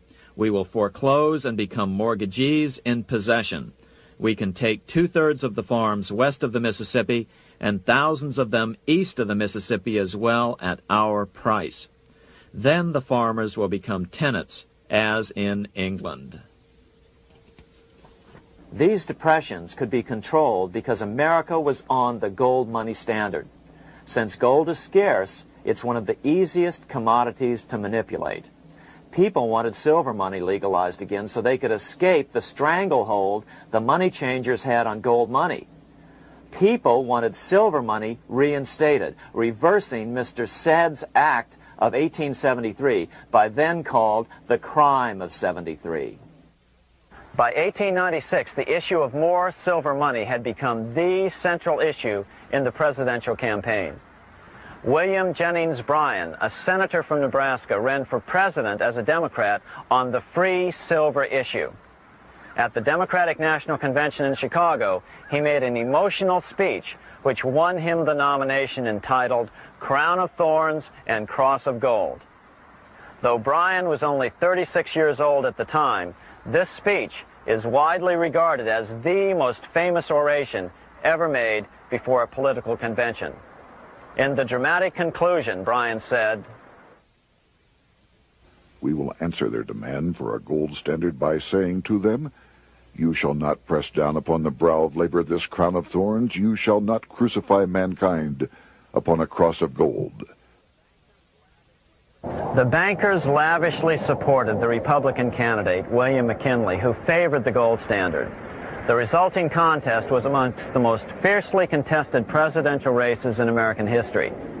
Bryan made over 600 speeches in 27 states.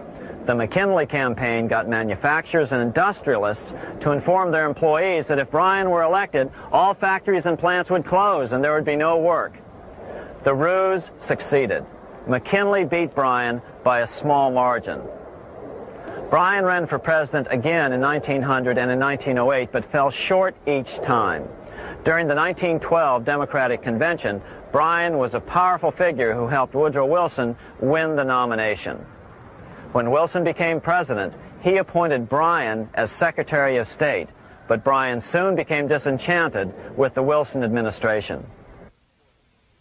Bryan served only 2 years in the Wilson administration before resigning in 1915 over the highly suspicious sinking of the Lusitania, the event which was used to drive America into World War I.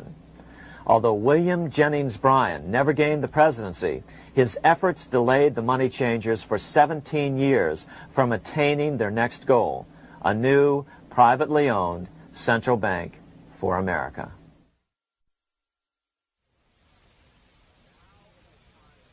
Now it was time for the money changers to get back to the business of a new private central bank for America. During the early 1900s, men like J.P. Morgan led the charge.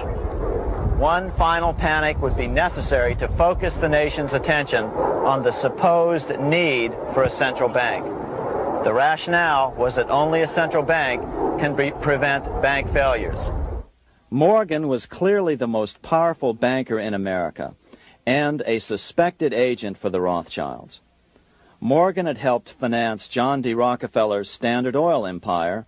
He had also helped finance the monopolies of Edward Harriman in railroads, of Andrew Carnegie in steel, and of others in numerous industries. But on top of that, J.P. Morgan's father, Junius Morgan, had been America's financial agent to the British. After his father's death, J.P. Morgan took on a British partner, Edward Grenfell, a longtime director of the Bank of England. In fact, upon Morgan's death, his estate contained only a few $1 million. The bulk of the securities most people thought he owned were in fact owned by others. In 1902, President Theodore Roosevelt allegedly went after Morgan and his friends by using the Sherman Antitrust Act to try to break up their industrial monopolies. Actually, Roosevelt did very little to interfere in the growing monopolization of American industry by the bankers and their surrogates. For example, Roosevelt supposedly broke up the Standard Oil monopoly, But it wasn't really broken at all. It was merely divided into 7 corporations, all still controlled by the Rockefellers. The public was aware of this thanks to political cartoonists like Thomas Nast, who referred to the bankers as the money trust. By 1907, the year after Teddy Roosevelt's re-election, Morgan decided it was time to try for a central bank again. Using their combined financial muscle, Morgan and his friends were secretly able to crash the stock market. Thousands of small banks were vastly overextended. Some had reserves of less than 1% thanks to the fractional reserve principle. Within days, bank runs were commonplace across the nation. Now Morgan stepped into the public arena and offered to prop up the faltering American economy by supporting failing banks with money he manufactured out of nothing. It was an outrageous proposal, far worse than even fractional reserve banking, but Congress let him do it. Morgan manufactured $200 million worth of this completely reserveless private money and bought things with it, paid for services with it, and sent some of it to his branch banks to lend out at interest. His plan worked. Soon, the public regained confidence in money in general and quit hoarding their currency. But as a result, banking power was further consolidated into the hands of a few large banks. By 1908, the panic was over, and Morgan was hailed as a hero by the president of Princeton University, a man by the name of Woodrow Wilson. All this trouble could be averted if we appointed a committee of 6 or 7 public-spirited men like J.P. Morgan to handle the affairs of our country. Economics textbooks would later explain that the creation of the Federal Reserve System was the direct result of the Panic of 1907. Quote, "With its alarming epidemic of bank failures, the country was fed up once and for all with the anarchy of unstable private banking," close quote. But Minnesota Congressman Charles A. Lindbergh Sr., the father of the famous aviator Lucky Lindy, later explained that the Panic of 1907 was really just a scam. Those not favorable to the money trust could be squeezed out of business and the people frightened into demanding changes in the banking and currency laws which the money trust would frame. So, since the passage of the National Bank Act of 1863, the money changers had been able to create a series of booms and busts. The purpose was not only to fleece the American public of their property, but to later claim that the banking system was basically so unstable that it had to be consolidated into a central bank once again.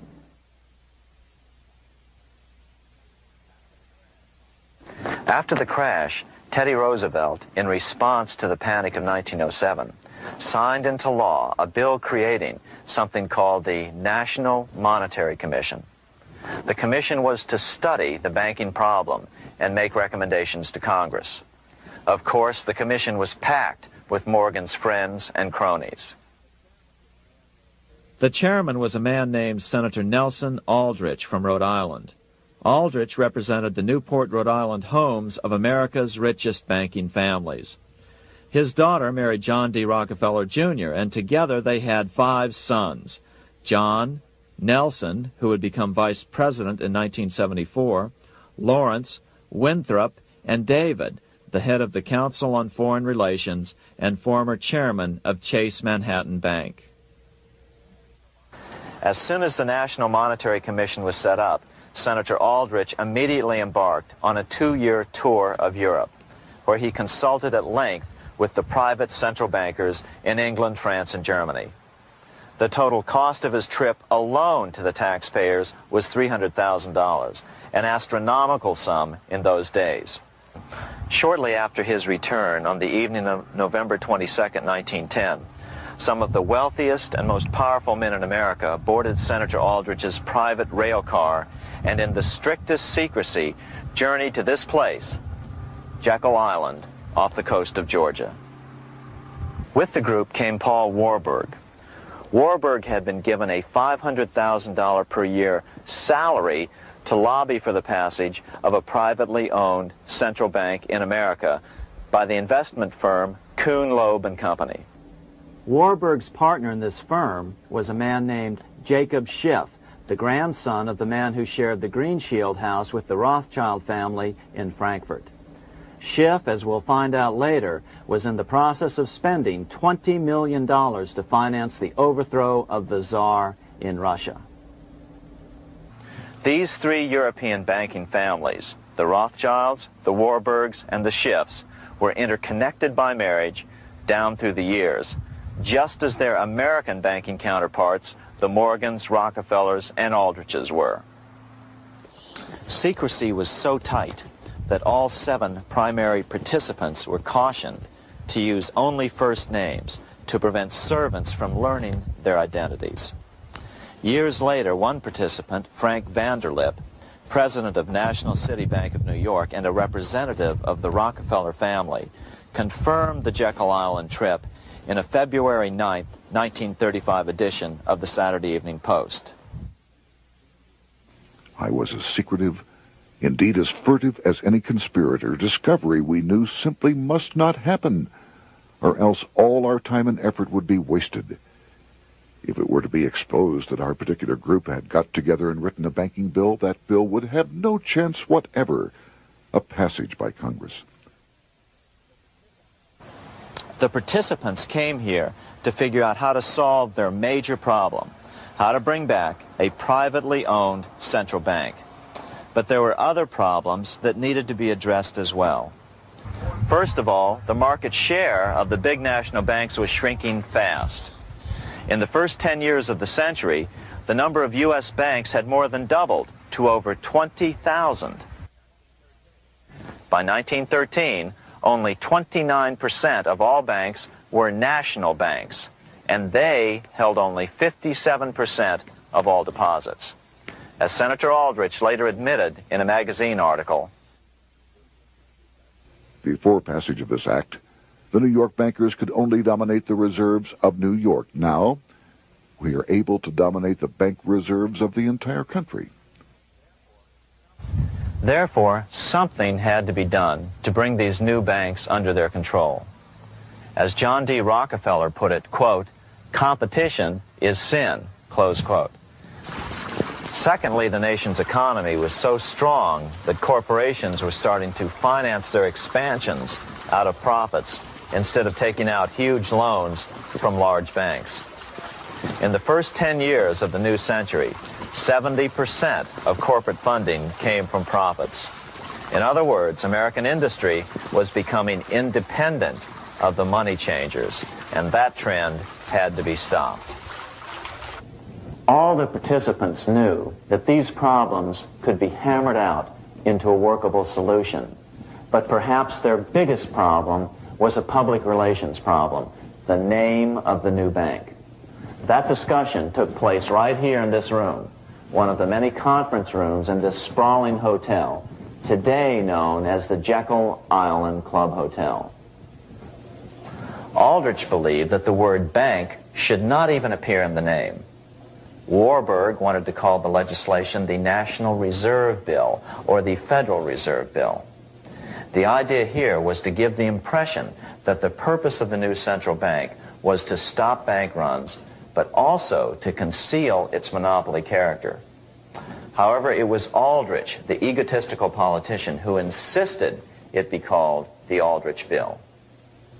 After 9 days at Jekyll Island, the group dispersed. The new central bank would be very similar to the old Bank of the United States. It would be given a monopoly over U.S. currency and create that money out of nothing. How does the Fed create money out of nothing? It's a four-step process. But first, a word on bonds.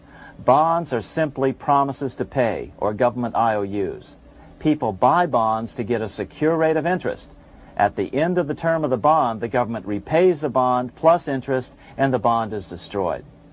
There are about $3.6 trillion worth of these loans or bonds at present. Now here's the Fed money-making process. Step 1. The Federal Open Market Committee approves the purchase of U.S. bonds on the open market. Step 2. The bonds are purchased by the Fed from whoever is offering them for sale on the open market. Step 3. The Fed pays for the bonds with electronic credits to the seller's bank, which in turn credits the seller's bank account. The trick is that these credits are based on nothing. The Fed just creates them. Step 4. The banks use these deposits as reserves. They can loan out over 10 times the amount of their reserves to new borrowers, all at interest. In this way, a Fed purchase of, say, $1 million worth of bonds gets turned into over $10 million in bank accounts. The Fed, in effect, creates 10% of this totally new money, and the banks create the other 90%. To reduce the amount of money in the economy, the process is just reversed.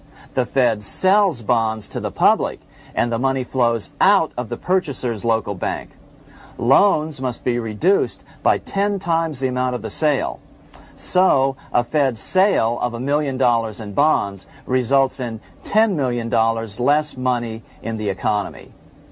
So how does this benefit the bankers whose representatives huddled at Jekyll Island? First, it totally misdirected banking reform efforts from proper solutions. Second, it prevented a proper debt-free system of government finance, like Lincoln's greenbacks, from making a comeback. The bond-based system of government finance forced on Lincoln after he created greenbacks was now cast in stone. Third, it delegated to the bankers the right to create 90% of our money supply based on only fractional reserves, which they then loan out at interest. Fourth, it centralized overall control of our nation's money supply in the hands of a few men. Fifth, it established a central bank with a high degree of independence from effective political control. Soon after its creation, the Fed's great contraction in the early 1930s would cause the Great Depression. This independence has been enhanced since then through additional laws.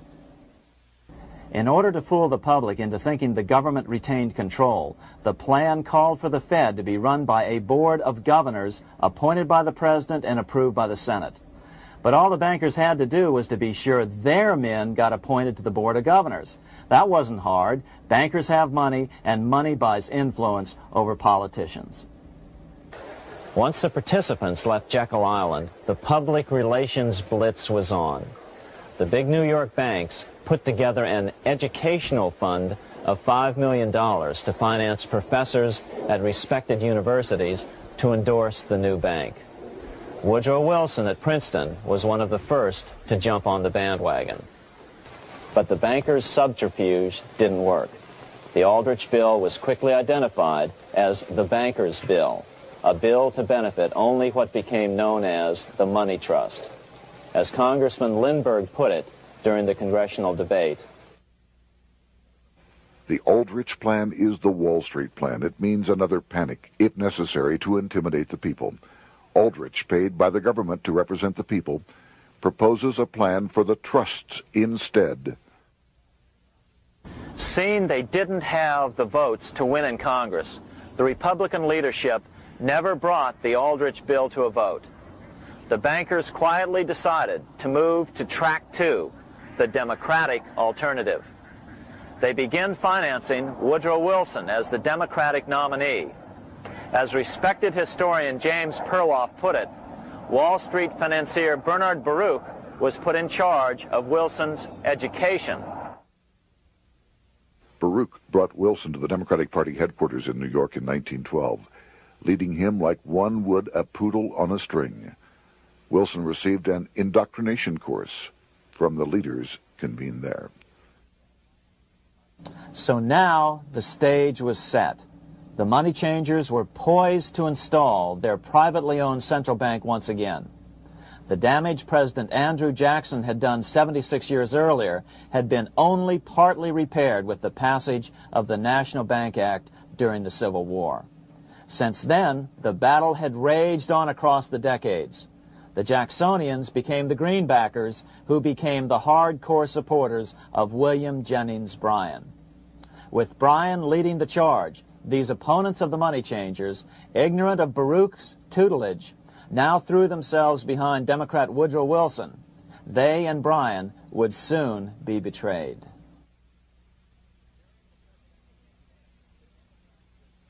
During the presidential campaign, the Democrats were careful to pretend to oppose the Aldrich bill. As Representative Lewis McFadden, himself a Democrat, as well as chairman of the House Banking and Currency Committee, explained it 20 years after the fact. The Aldrich bill was condemned in the platform. When Woodrow Wilson was nominated, the man who ruled the Democratic Party promised the people that if they were returned to power, there would be no central bank established here while they held the reins of government. 13 months later, that promise was broken, and the Wilson administration, under the tutelage of those sinister Wall Street figures who stood behind Colonel House, established here in our free country the worm-eaten, monarchical institution of the King's Bank, to control us from the top downward and to shackle us from the cradle to the grave. Once Wilson was elected, Morgan, Warburg, Baruch, and company advanced a new plan, which Warburg named the Federal Reserve System. The Democratic leadership hailed the new bill, called the Glass-Owen Bill, as something radically different from the Aldrich bill. But in fact, the bill was virtually identical in every important detail. In fact, so vehement were the Democratic denials of similarity that Paul Warburg, the father of both bills, had to step in to reassure his paid friends in Congress that the two bills were virtually identical. Brushing aside the external differences affecting the shells, we find the kernels of the two systems very closely resembling and related to one another. But that admission was for private consumption only. Publicly, the money trust trotted out Senator Aldrich and Frank Vanderlip, the president of Rockefeller's National City Bank of New York and one of the Jekyll Island Seven, to oppose the new Federal Reserve System. Years later, however, Vanderlip admitted in the Saturday Evening Post that the two measures were virtually identical. Although the Aldrich Federal Reserve Plan was defeated when it bore the name Aldrich, nevertheless, its essential points were all contained in the plan that finally was adopted. As Congress neared a vote, they called Ohio attorney Alfred Crozier to testify. Crozier noted the similarities between the Aldrich bill and the Glass-Owen bill.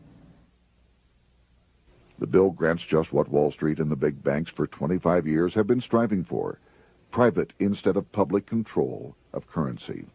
It, the Glass-Owen bill, does this as completely as the Aldrich bill. Both measures rob the government and the people of all effective control over the public's money, and vest in the banks exclusively the dangerous power to make money among the people scarce or plenty. During the debate on the measure, senators complained that the big banks were using their financial muscle to influence the outcome. "There are bankers in this country who are enemies of the public welfare," said one senator. What an understatement. Despite the charges of deceit and corruption, the bill was finally snuck through the Senate on December 22, 1913, after most senators had left town for the holidays, after having been assured by the leadership that nothing would be done until long after the Christmas recess. On the day the bill was passed, Congressman Lindbergh prophetically warned his countrymen that this act establishes the most gigantic trust on earth. When the president signs this bill, the invisible government by the monetary power will be legalized. The people may not know it immediately, but the day of reckoning is only a few years removed. The worst legislative crime of the ages is perpetrated by this banking bill. On top of all this, only weeks earlier, Congress had finally passed a bill legalizing income tax. Why was the income tax law important? Because bankers finally had in place a system which would run up a virtually unlimited federal debt. How would the interest on this debt be repaid? Never mind the principal. Remember, a privately owned central bank creates the principal out of nothing. The federal government was small then. Up to then, it had subsisted merely on tariffs and excise taxes.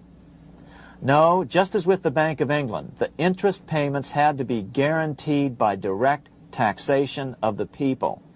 The money changers knew that if they had to rely on contributions from the states, eventually the individual state legislatures would revolt and either refuse to pay the interest on their own money or at least bring political pressure to bear to keep the debt small. It is interesting to note that in 1895, the Supreme Court had found a similar income tax law to be unconstitutional. The Supreme Court even found a corporate income tax law unconstitutional in 1909.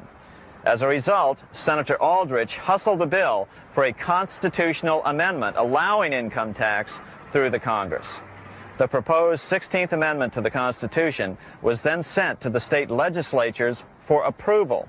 But some critics claim that the 16th Amendment was never ratified by the necessary 3/4 of the states. In other words, the 16th Amendment may not be legal. But the money changers were in no mood to debate the fine points. By October of 1913, Senator Aldrich had hustled the income tax bill through Congress. Without the power to tax the people directly and bypass the states, the Federal Reserve Bill would be far less useful to those who wanted to drive America deeply into their debt. A year after the passage of the Federal Reserve Bill, Congressman Lindbergh explained how the Fed created what we have come to call the business cycle and how they use it to their advantage. To cause high prices, all the Federal Reserve Board will do will be to lower the rediscount rate, producing an expansion of credit and a rising stock market. Then, when businessmen are adjusted to these conditions, it can check prosperity in mid-career by arbitrarily raising the rate of interest. It can cause the pendulum of a rising and falling market to swing gently back and forth by slight changes in the discount rate, or cause violent fluctuations by a greater rate variation. And in either case, it will possess inside information as to financial conditions and advanced knowledge of the coming change, either up or down. This is the strangest, most dangerous advantage ever placed in the hands of a special privileged class by any government that ever existed. The system is private, conducted for the sole purpose of obtaining the greatest possible profits from the use of other people's money. They know in advance when to create panics to their advantage. They also know when to stop panic. Inflation and deflation work equally well for them when they control finance. Congressman Lindbergh was correct on all points. What he didn't realize was that most European nations had already fallen prey to the central bankers decades or centuries earlier. But he also mentions the interesting fact that only 1 year later the Fed had cornered the market in gold. This is how he put it, quote, "Already the Federal Reserve banks have cornered the gold and gold certificates," close quote. But Congressman Lindbergh was not the only critic of the Fed. Congressman Lewis McFadden, the chairman of the House Banking and Currency Committee from 1920 to 1931, remarked that the Federal Reserve Act brought about a superstate controlled by international bankers and international industrialists acting together to enslave the world for their own pleasure. Notice how McFadden saw the international character of the stockholders of the Federal Reserve. Another chairman of the House Banking and Currency Committee in the 1960s, Wright Patman from Texas, put it this way. In the United States today, we have in effect two governments. We have the duly constituted government, then we have an independent, uncontrolled, and uncoordinated government in the Federal Reserve System, operating the money powers which are reserved to Congress by the Constitution. Even the inventor of the electric light, Thomas Edison, joined the fray in criticizing the system of the Federal Reserve. If our nation can issue a dollar bond, it can issue a dollar bill. The element that makes the bond good makes the bill good also. The difference between the bond and the bill is the bond lets money brokers collect twice the amount of the bond and an additional 20%, whereas the currency pays nobody but those who contribute directly in some useful way. It is absurd to say that our country can issue $30 million in bonds and not $30 million in currency. Both are promises to pay, but one promise fattens the usurers, and the other helps the people. 3 years after the passage of the Federal Reserve Act, even President Wilson began to have second thoughts about what had been unleashed during his first term in office. We have come to be one of the worst ruled, one of the most completely controlled governments in the civilized world, no longer a government of free opinion, no longer a government by a vote of the majority, but a government by the opinion and duress of a small group of dominant men. Some of the biggest men in the United States in the field of commerce and manufacture are afraid of something. They know that there is a power somewhere so organized, so subtle, so watchful, so interlocked, so complete, so pervasive, that they had better not speak above their breath when they speak in condemnation of it. Before his death in 1924, President Wilson realized the full extent of the damage he had done to America when he confessed, "I have unwittingly ruined my government." So finally, the money changers, those who profit by manipulating the amount of money in circulation, had their privately owned central bank installed again in America. The major newspapers, which they also owned, hailed passage of the Federal Reserve Act of 1913, telling the public that now depressions could be scientifically prevented. The fact of the matter was that now depressions could be scientifically created.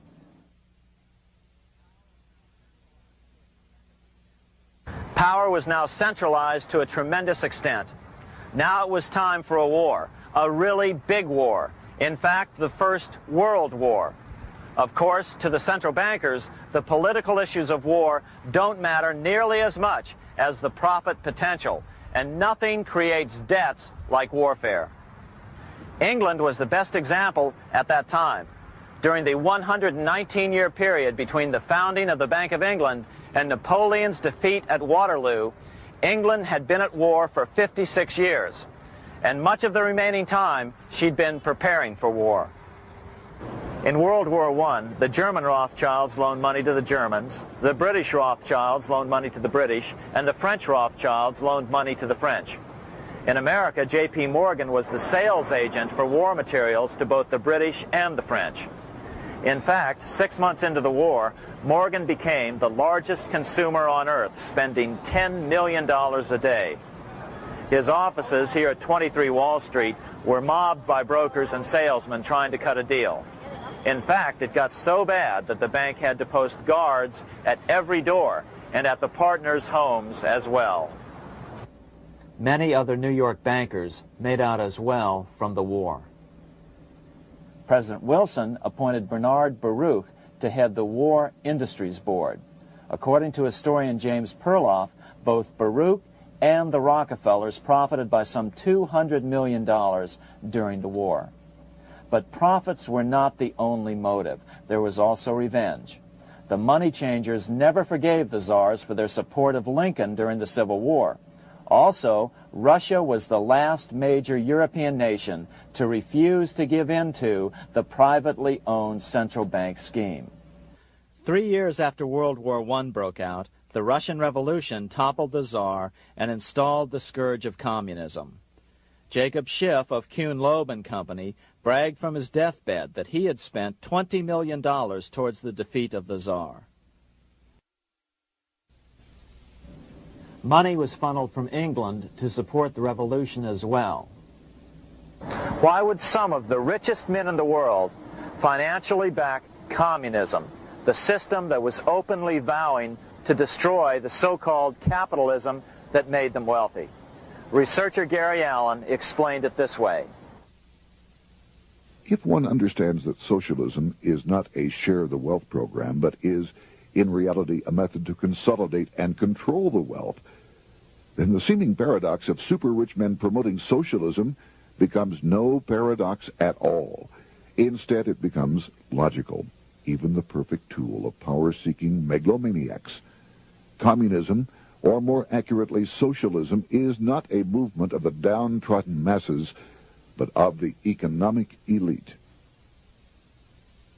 As W. Cleon Skousen put it, In his 1970 book, The Naked Capitalist, power from any source tends to create an appetite for additional power.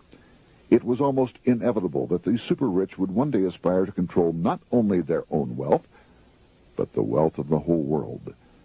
To achieve this, they were perfectly willing to feed the ambitions of the power-hungry political conspirators who were committed to the overthrow of all existing governments and the establishments of a central worldwide dictatorship.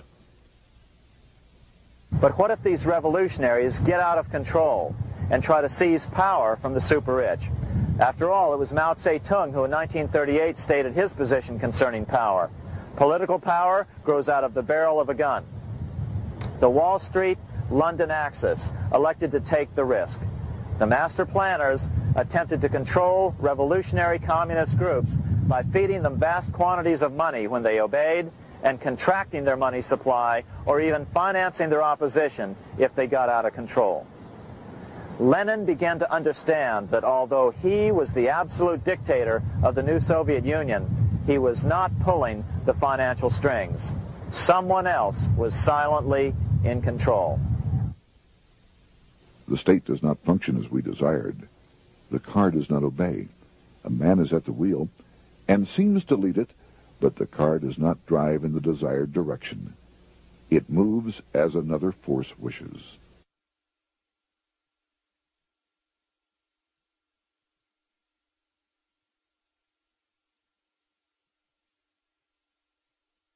Who is behind it? Representative Louis T. McFadden, the chairman of the House Banking and Currency Committee throughout the 1920s and into the Great Depression years of the 1930s, explained it this way.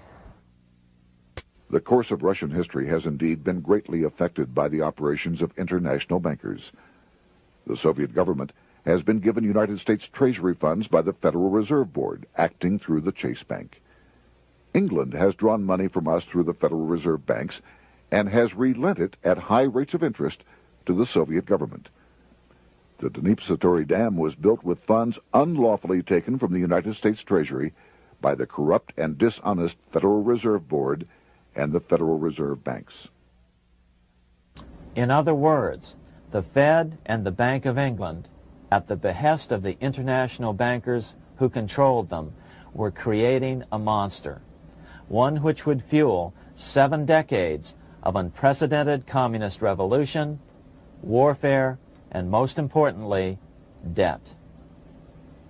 In case you think there's some chance that the money changers got communism going and then lost control, in 1992, the Washington Times reported that Russian President Boris Yeltsin was upset that most of the incoming foreign aid was being siphoned off, quote, straight back into the coffers of Western banks in debt service, close quote. No one in his right mind would claim that a war as large as World War I had a single cause. Wars are complex things with many causative factors. But on the other hand, it would also be equally foolish to ignore as a prime cause of World War I those who would profit the most from the war. The role of the money changers is no wild conspiracy theory. They had a motive, a short-ranged, self-serving motive, as well as a long-range political motive of advancing totalitarian governments, with the money changers maintaining the financial clout to control whatever politician might emerge as the leader. Next, we'll see what the money changers' ultimate political goal is for the world.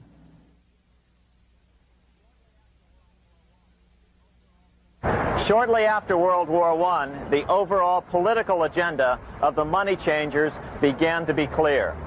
Now that they controlled national economies individually, the next step was the ultimate form of consolidation, world government. The new world government proposal was given top priority at the Paris Peace Conference after World War I. It was called the League of Nations.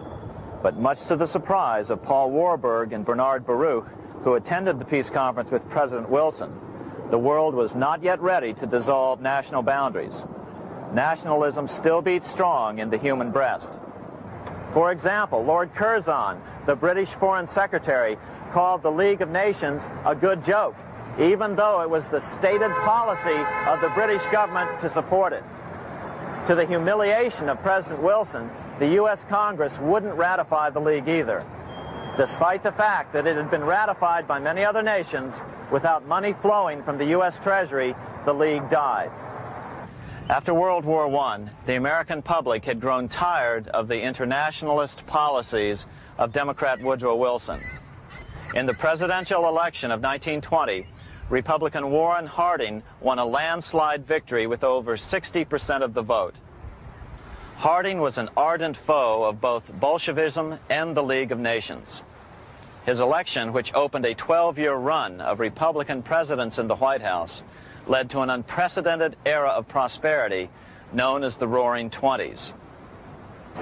Despite the fact that the war had brought America a debt 10 times larger than its Civil War debt, still the American economy surged. Gold had poured into the country during the war, and it continued to do so afterwards.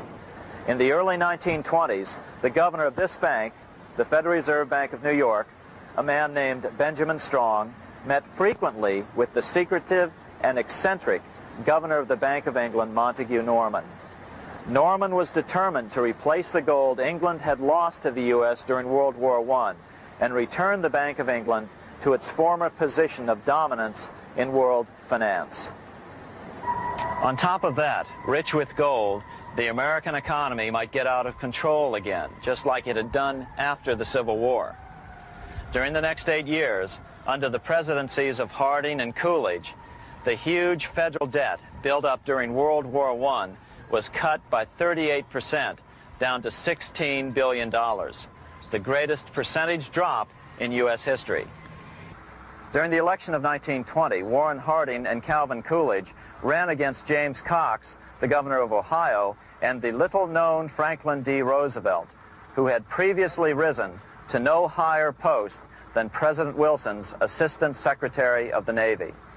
After his inauguration, Harding moved quickly to formally kill the League of Nations.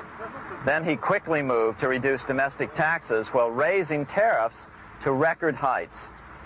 Now, this was a revenue policy of which most of the Founding Fathers would certainly have approved. His second year in office, Harding took ill on a train trip in the West and suddenly died. Although no autopsy was performed, the cause was said to be either pneumonia or food poisoning. When Coolidge took over, he continued Harding's domestic economic policy of high tariffs on imports while cutting income taxes. As a result, the economy grew at such a rate that net revenue still increased. Now that had to be stopped. So just as they'd done so frequently before, the money changers decided it was time to crash the American economy. The Federal Reserve began flooding the country with money. They increased the money supply by 62% during these years. Money was plentiful. This is why it was known as the Roaring Twenties. Before his death in 1919, former President Teddy Roosevelt warned the American people what was going on. As reported in the March 27, 1922 edition of the New York Times, Roosevelt said, "These international bankers and Rockefeller Standard Oil interests control the majority of newspapers and the columns of these papers to club into submission or drive out of public office officials who refuse to do the bidding of the powerful, corrupt cliques which compose the invisible government." Just one day before, in the New York Times, the mayor of New York, John Hylan, quoted Roosevelt and blasted those he saw as taking control of America, its political machinery, and its press. The warning of Theodore Roosevelt has much timeliness today, for the real menace of our republic is this invisible government which, like a giant octopus, sprawls its slimy length over city, state, and nation. It seizes in its long and powerful tentacles our executive officers, our legislative bodies, our schools, our courts, our newspapers, and every agency created for the public protection. To depart from mere generalizations, let me say that at the head of this octopus are the Rockefeller Standard Oil interest and a small group of powerful banking houses generally referred to as the international bankers. The little coterie of powerful international bankers virtually run the United States government for their own selfish purposes. They practically control both parties, write political platforms, make cat's paws of party leaders, use the leading men of private organizations, and resort to every device to place in nomination for high public office only such candidates as will be amenable to the dictates of corrupt big business. These international bankers and Rockefeller Standard Oil interests control the majority of newspapers and magazines in this country. Why didn't people listen to such strong warnings and demand that Congress reverse its 1913 passage of the Federal Reserve Act? Because remember, it was the 1920s. A steady increase in bank loans contributed to a rising market. In other words, just as it is today, in times of prosperity, no one wants to worry about economic issues. But there was a dark side to all this prosperity. Businesses expanded and became strung out on credit. Speculation in the booming stock market became rampant. Although everything looked rosy, it was a castle made of sand. When all was in readiness, in April of 1929, Paul Warburg, the father of the Federal Reserve, sent out a secret advisory warning his friends that a collapse and nationwide depression was certain. In August of 1929, the Fed began to tighten money. It is not a coincidence that the biographies of all the Wall Street giants of that era, John D. Rockefeller, J.P. Morgan, Bernard Baruch, etc., all marvel that they got out of the stock market just before the crash and put all their assets in cash or gold. On October 24th, 1929, the big New York bankers called in their 24-hour broker call loans. This meant that both stockbrokers and customers had to dump their stocks on the market to cover their loans, no matter what price they had to sell them for. As a result, the market tumbled, and that day was known as Black Thursday. According to John Kenneth Galbraith, writing in The Great Crash, 1929, at the height of the selling frenzy, Bernard Baruch brought Winston Churchill into the visitors' gallery of the New York Stock Exchange here to witness the panic and impress him with his power over the wild events down on the floor. Congressman Louis McFadden, chairman of the House Committee on Banking and Currency from 1920 to 1931, knew who to blame. He accused the Fed and the international bankers of orchestrating the crash. It was not accidental. It was a carefully contrived occurrence. The international bankers sought to bring about a condition of despair here so that they might emerge as rulers of us all. But McFadden went even farther. He openly accused them of causing the crash in order to steal America's gold. In February 1931, in the midst of the Depression, he put it this way. I think it can hardly be disputed that the statesmen and financiers of Europe are ready to take almost any means to reacquire rapidly the gold stock which Europe lost to America as the result of World War I. Curtis Dahl, a broker for Lehman Brothers, was on the floor of the New York Stock Exchange the day of the crash. In his 1970 book, FDR, My Exploited Father-in-Law, he explained that the crash was triggered by the planned sudden shortage of call money in the New York money market. Actually, it was the calculated shearing of the public by the world money powers triggered by the planned sudden shortage of call money in the New York money market. Within a few weeks, $3 billion of wealth simply seemed to vanish. Within a year, $40 billion had been lost. But did it really disappear? Or was it simply consolidated in fewer hands? And what did the Federal Reserve do? Instead of moving to help the economy out by quickly lowering interest rates to stimulate the economy, the Fed continued to brutally contract the money supply further, deepening the Depression. Between 1929 and 1933, the Fed reduced the money supply by an additional 33%. Although most Americans have never heard that the Fed was the cause of the Depression, this is well known among top economists. Milton Friedman, the Nobel Prize-winning economist, now of Stanford University, said the same thing in a National Public Radio interview in January of 1996. The Federal Reserve definitely caused the Great Depression by contracting the amount of currency in circulation by 1/3 from 1929 to 1933. But the money lost by most Americans during the Depression didn't just vanish. It was just redistributed into the hands of those who had gotten out just before the crash and had purchased gold, which is always a safe place to put your money just before a depression. But America's money also went overseas. Incredibly, as President Hoover was heroically trying to rescue banks and prop up businesses, with millions of Americans starving as the Great Depression deepened, millions of dollars were being spent rebuilding Germany from damage sustained during World War I. 8 years before Hitler would invade Poland, Representative Louis McFadden, chairman of the House Banking and Currency Committee, warned Congress that Americans were paying for Hitler's rise to power. After World War I, Germany fell into the hands of the German international bankers. Those bankers bought her, and they now own her lock, stock, and barrel. They have purchased her industries, they have mortgages on her soil, they control her production, they control all her public utilities. The international German bankers have subsidized the present government of Germany, and they have also supplied every dollar of the money Adolf Hitler has used in his lavish campaign to build up a threat to the government of Brüning. When Brüning fails to obey the orders of the German international bankers, Hitler is brought forth to scare the Germans into submission.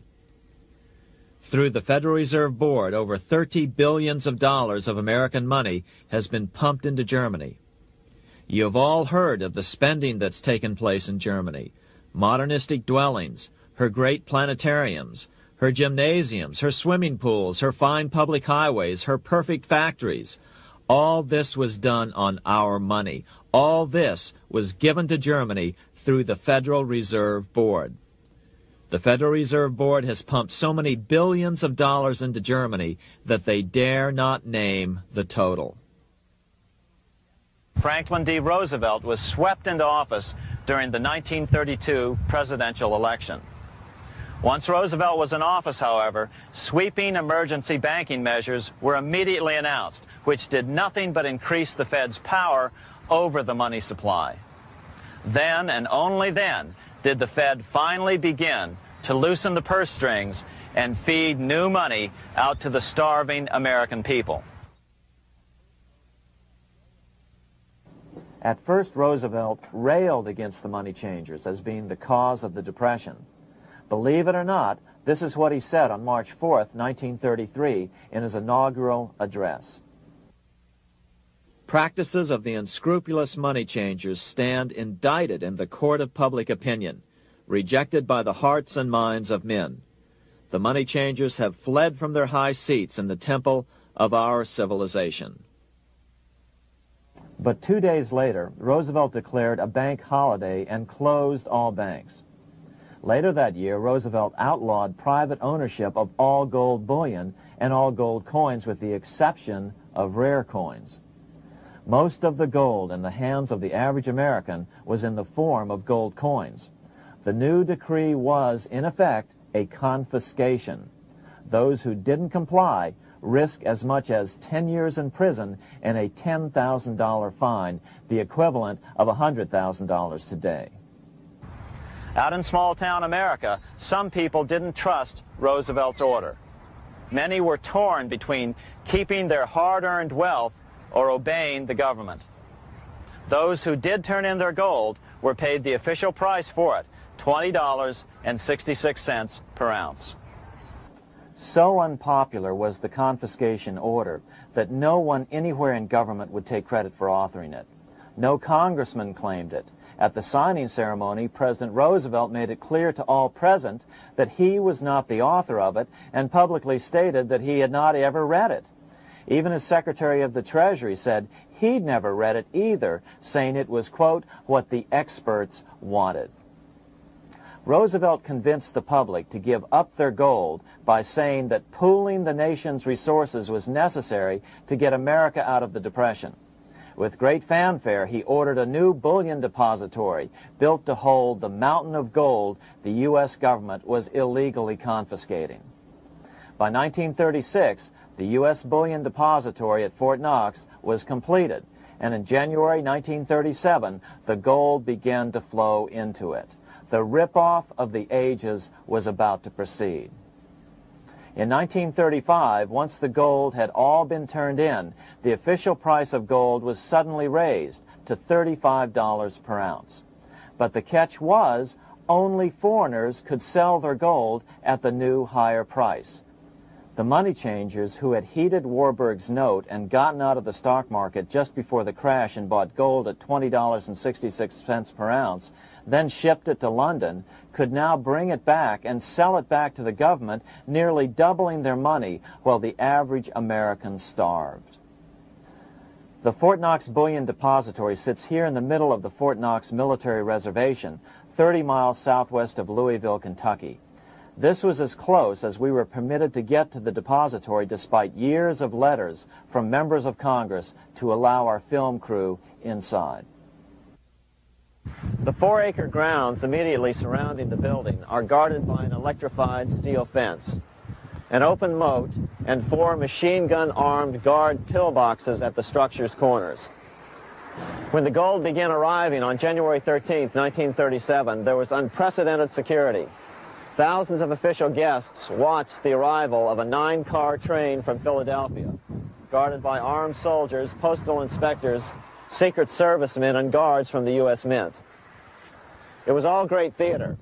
America's gold supply from across the land had been pooled, supposedly for the public benefit, and then safely tucked into Fort Knox. But all that security would soon be breached by the government itself. Now the stage was set for a really big war, one which would pile up debt far beyond that of World War I. For example, in 1944 alone, the U.S. national income was only $183 billion, yet $103 billion was spent on the war. This was 30 times the spending rate during World War I. In fact, the American taxpayer picked up 55% of the total Allied cost of the war. But equally important, virtually every nation involved in World War II greatly multiplied their debt. In the U.S., for example, federal debt went from $43 billion in 1940 up to $257 billion in 1950, an increase of 598%. Between 1940 and 1950, Japanese debt swelled 1,348%. French debt grew 583%, and Canadian debt soared 417%. After the war, the world was now divided into 2 economic camps: communist command economies on the one hand versus monopoly capitalists on the other, set to fight it out in one perpetual and highly profitable arms race. It was finally time for the central bankers to embark in earnest on their 3-step plan to centralize the economic systems of the entire world and finally bring about their global government or New World Order. The phases of this plan were: Step 1, central bank domination of national economies worldwide. Step 2, centralized regional economies through organizations such as the European Monetary Union and regional trade unions such as NAFTA. Step 3, centralize the world economy through a world central bank, a world money, and ending national independence through abolition of all tariffs by treaties like GATT. Step 1 was completed long ago. Steps 2 and 3 are far advanced, nearing completion. What about gold? Among central banks, the largest holder of gold is now the IMF. It and central banks now control 2/3 of the world's gold supply, giving them the ability to manipulate the gold market. Remember the money changer's golden rule: he who has the gold makes the rules. But before we get into solutions to our problem, let's take a look at what happened to all that gold in Fort Knox. Because if we don't understand that the gold has been stolen, we'll allow ourselves to be stampeded into the wrong solution: a gold-backed currency. Most Americans still believe that the gold is still here at Fort Knox. At the end of World War II, Fort Knox contained over 700 million ounces of gold, an incredible 70% of all the gold in the world. How much remains? No one knows. Despite the fact that federal law requires an annual physical audit of Fort Knox gold, the Treasury has consistently refused to conduct one. The truth is that a reliable audit of whatever remains here has not been conducted since President Eisenhower ordered one in 1953. Where did America's gold in Fort Knox go? Over the years, it was sold off to European money changers at the $35 per ounce price. Remember, this was during a time when it was illegal for Americans to buy any of their own gold from Fort Knox. In fact, there was a very infamous case where the Firestone family set up a string of dummy corporations to purchase Fort Knox gold and keep it in Switzerland, never hitting U.S. shores. They were eventually caught, however, and successfully prosecuted. Finally, by 1971, all the pure gold had been secretly removed from Fort Knox, drained back to London. Once the gold was gone from Fort Knox, President Nixon closed the gold window by repealing Roosevelt's Gold Reserve Act of 1934, finally making it legal once again for Americans to buy gold. Naturally, gold prices immediately began to soar. 9 years later, gold sold for $880 per ounce, 25 times what the gold in Fort Knox was sold for. One would think that eventually someone in the government would get wind of what was happening and blow the whistle. The largest fortune in the history of the world stolen. Shades of the old James Bond film, Goldfinger. Well, as a matter of fact, Ian Fleming, the author of the James Bond series, was head of the British counterintelligence service, MI5. Some believe in the intelligence community that he wrote much of his fiction as a warning, as many authors of fiction do. If the removal of all the good delivery gold from Fort Knox can be viewed as a deliberate raid on the U.S. Treasury, then such an operation might well have been years in the making, namely 40 years. Certainly enough time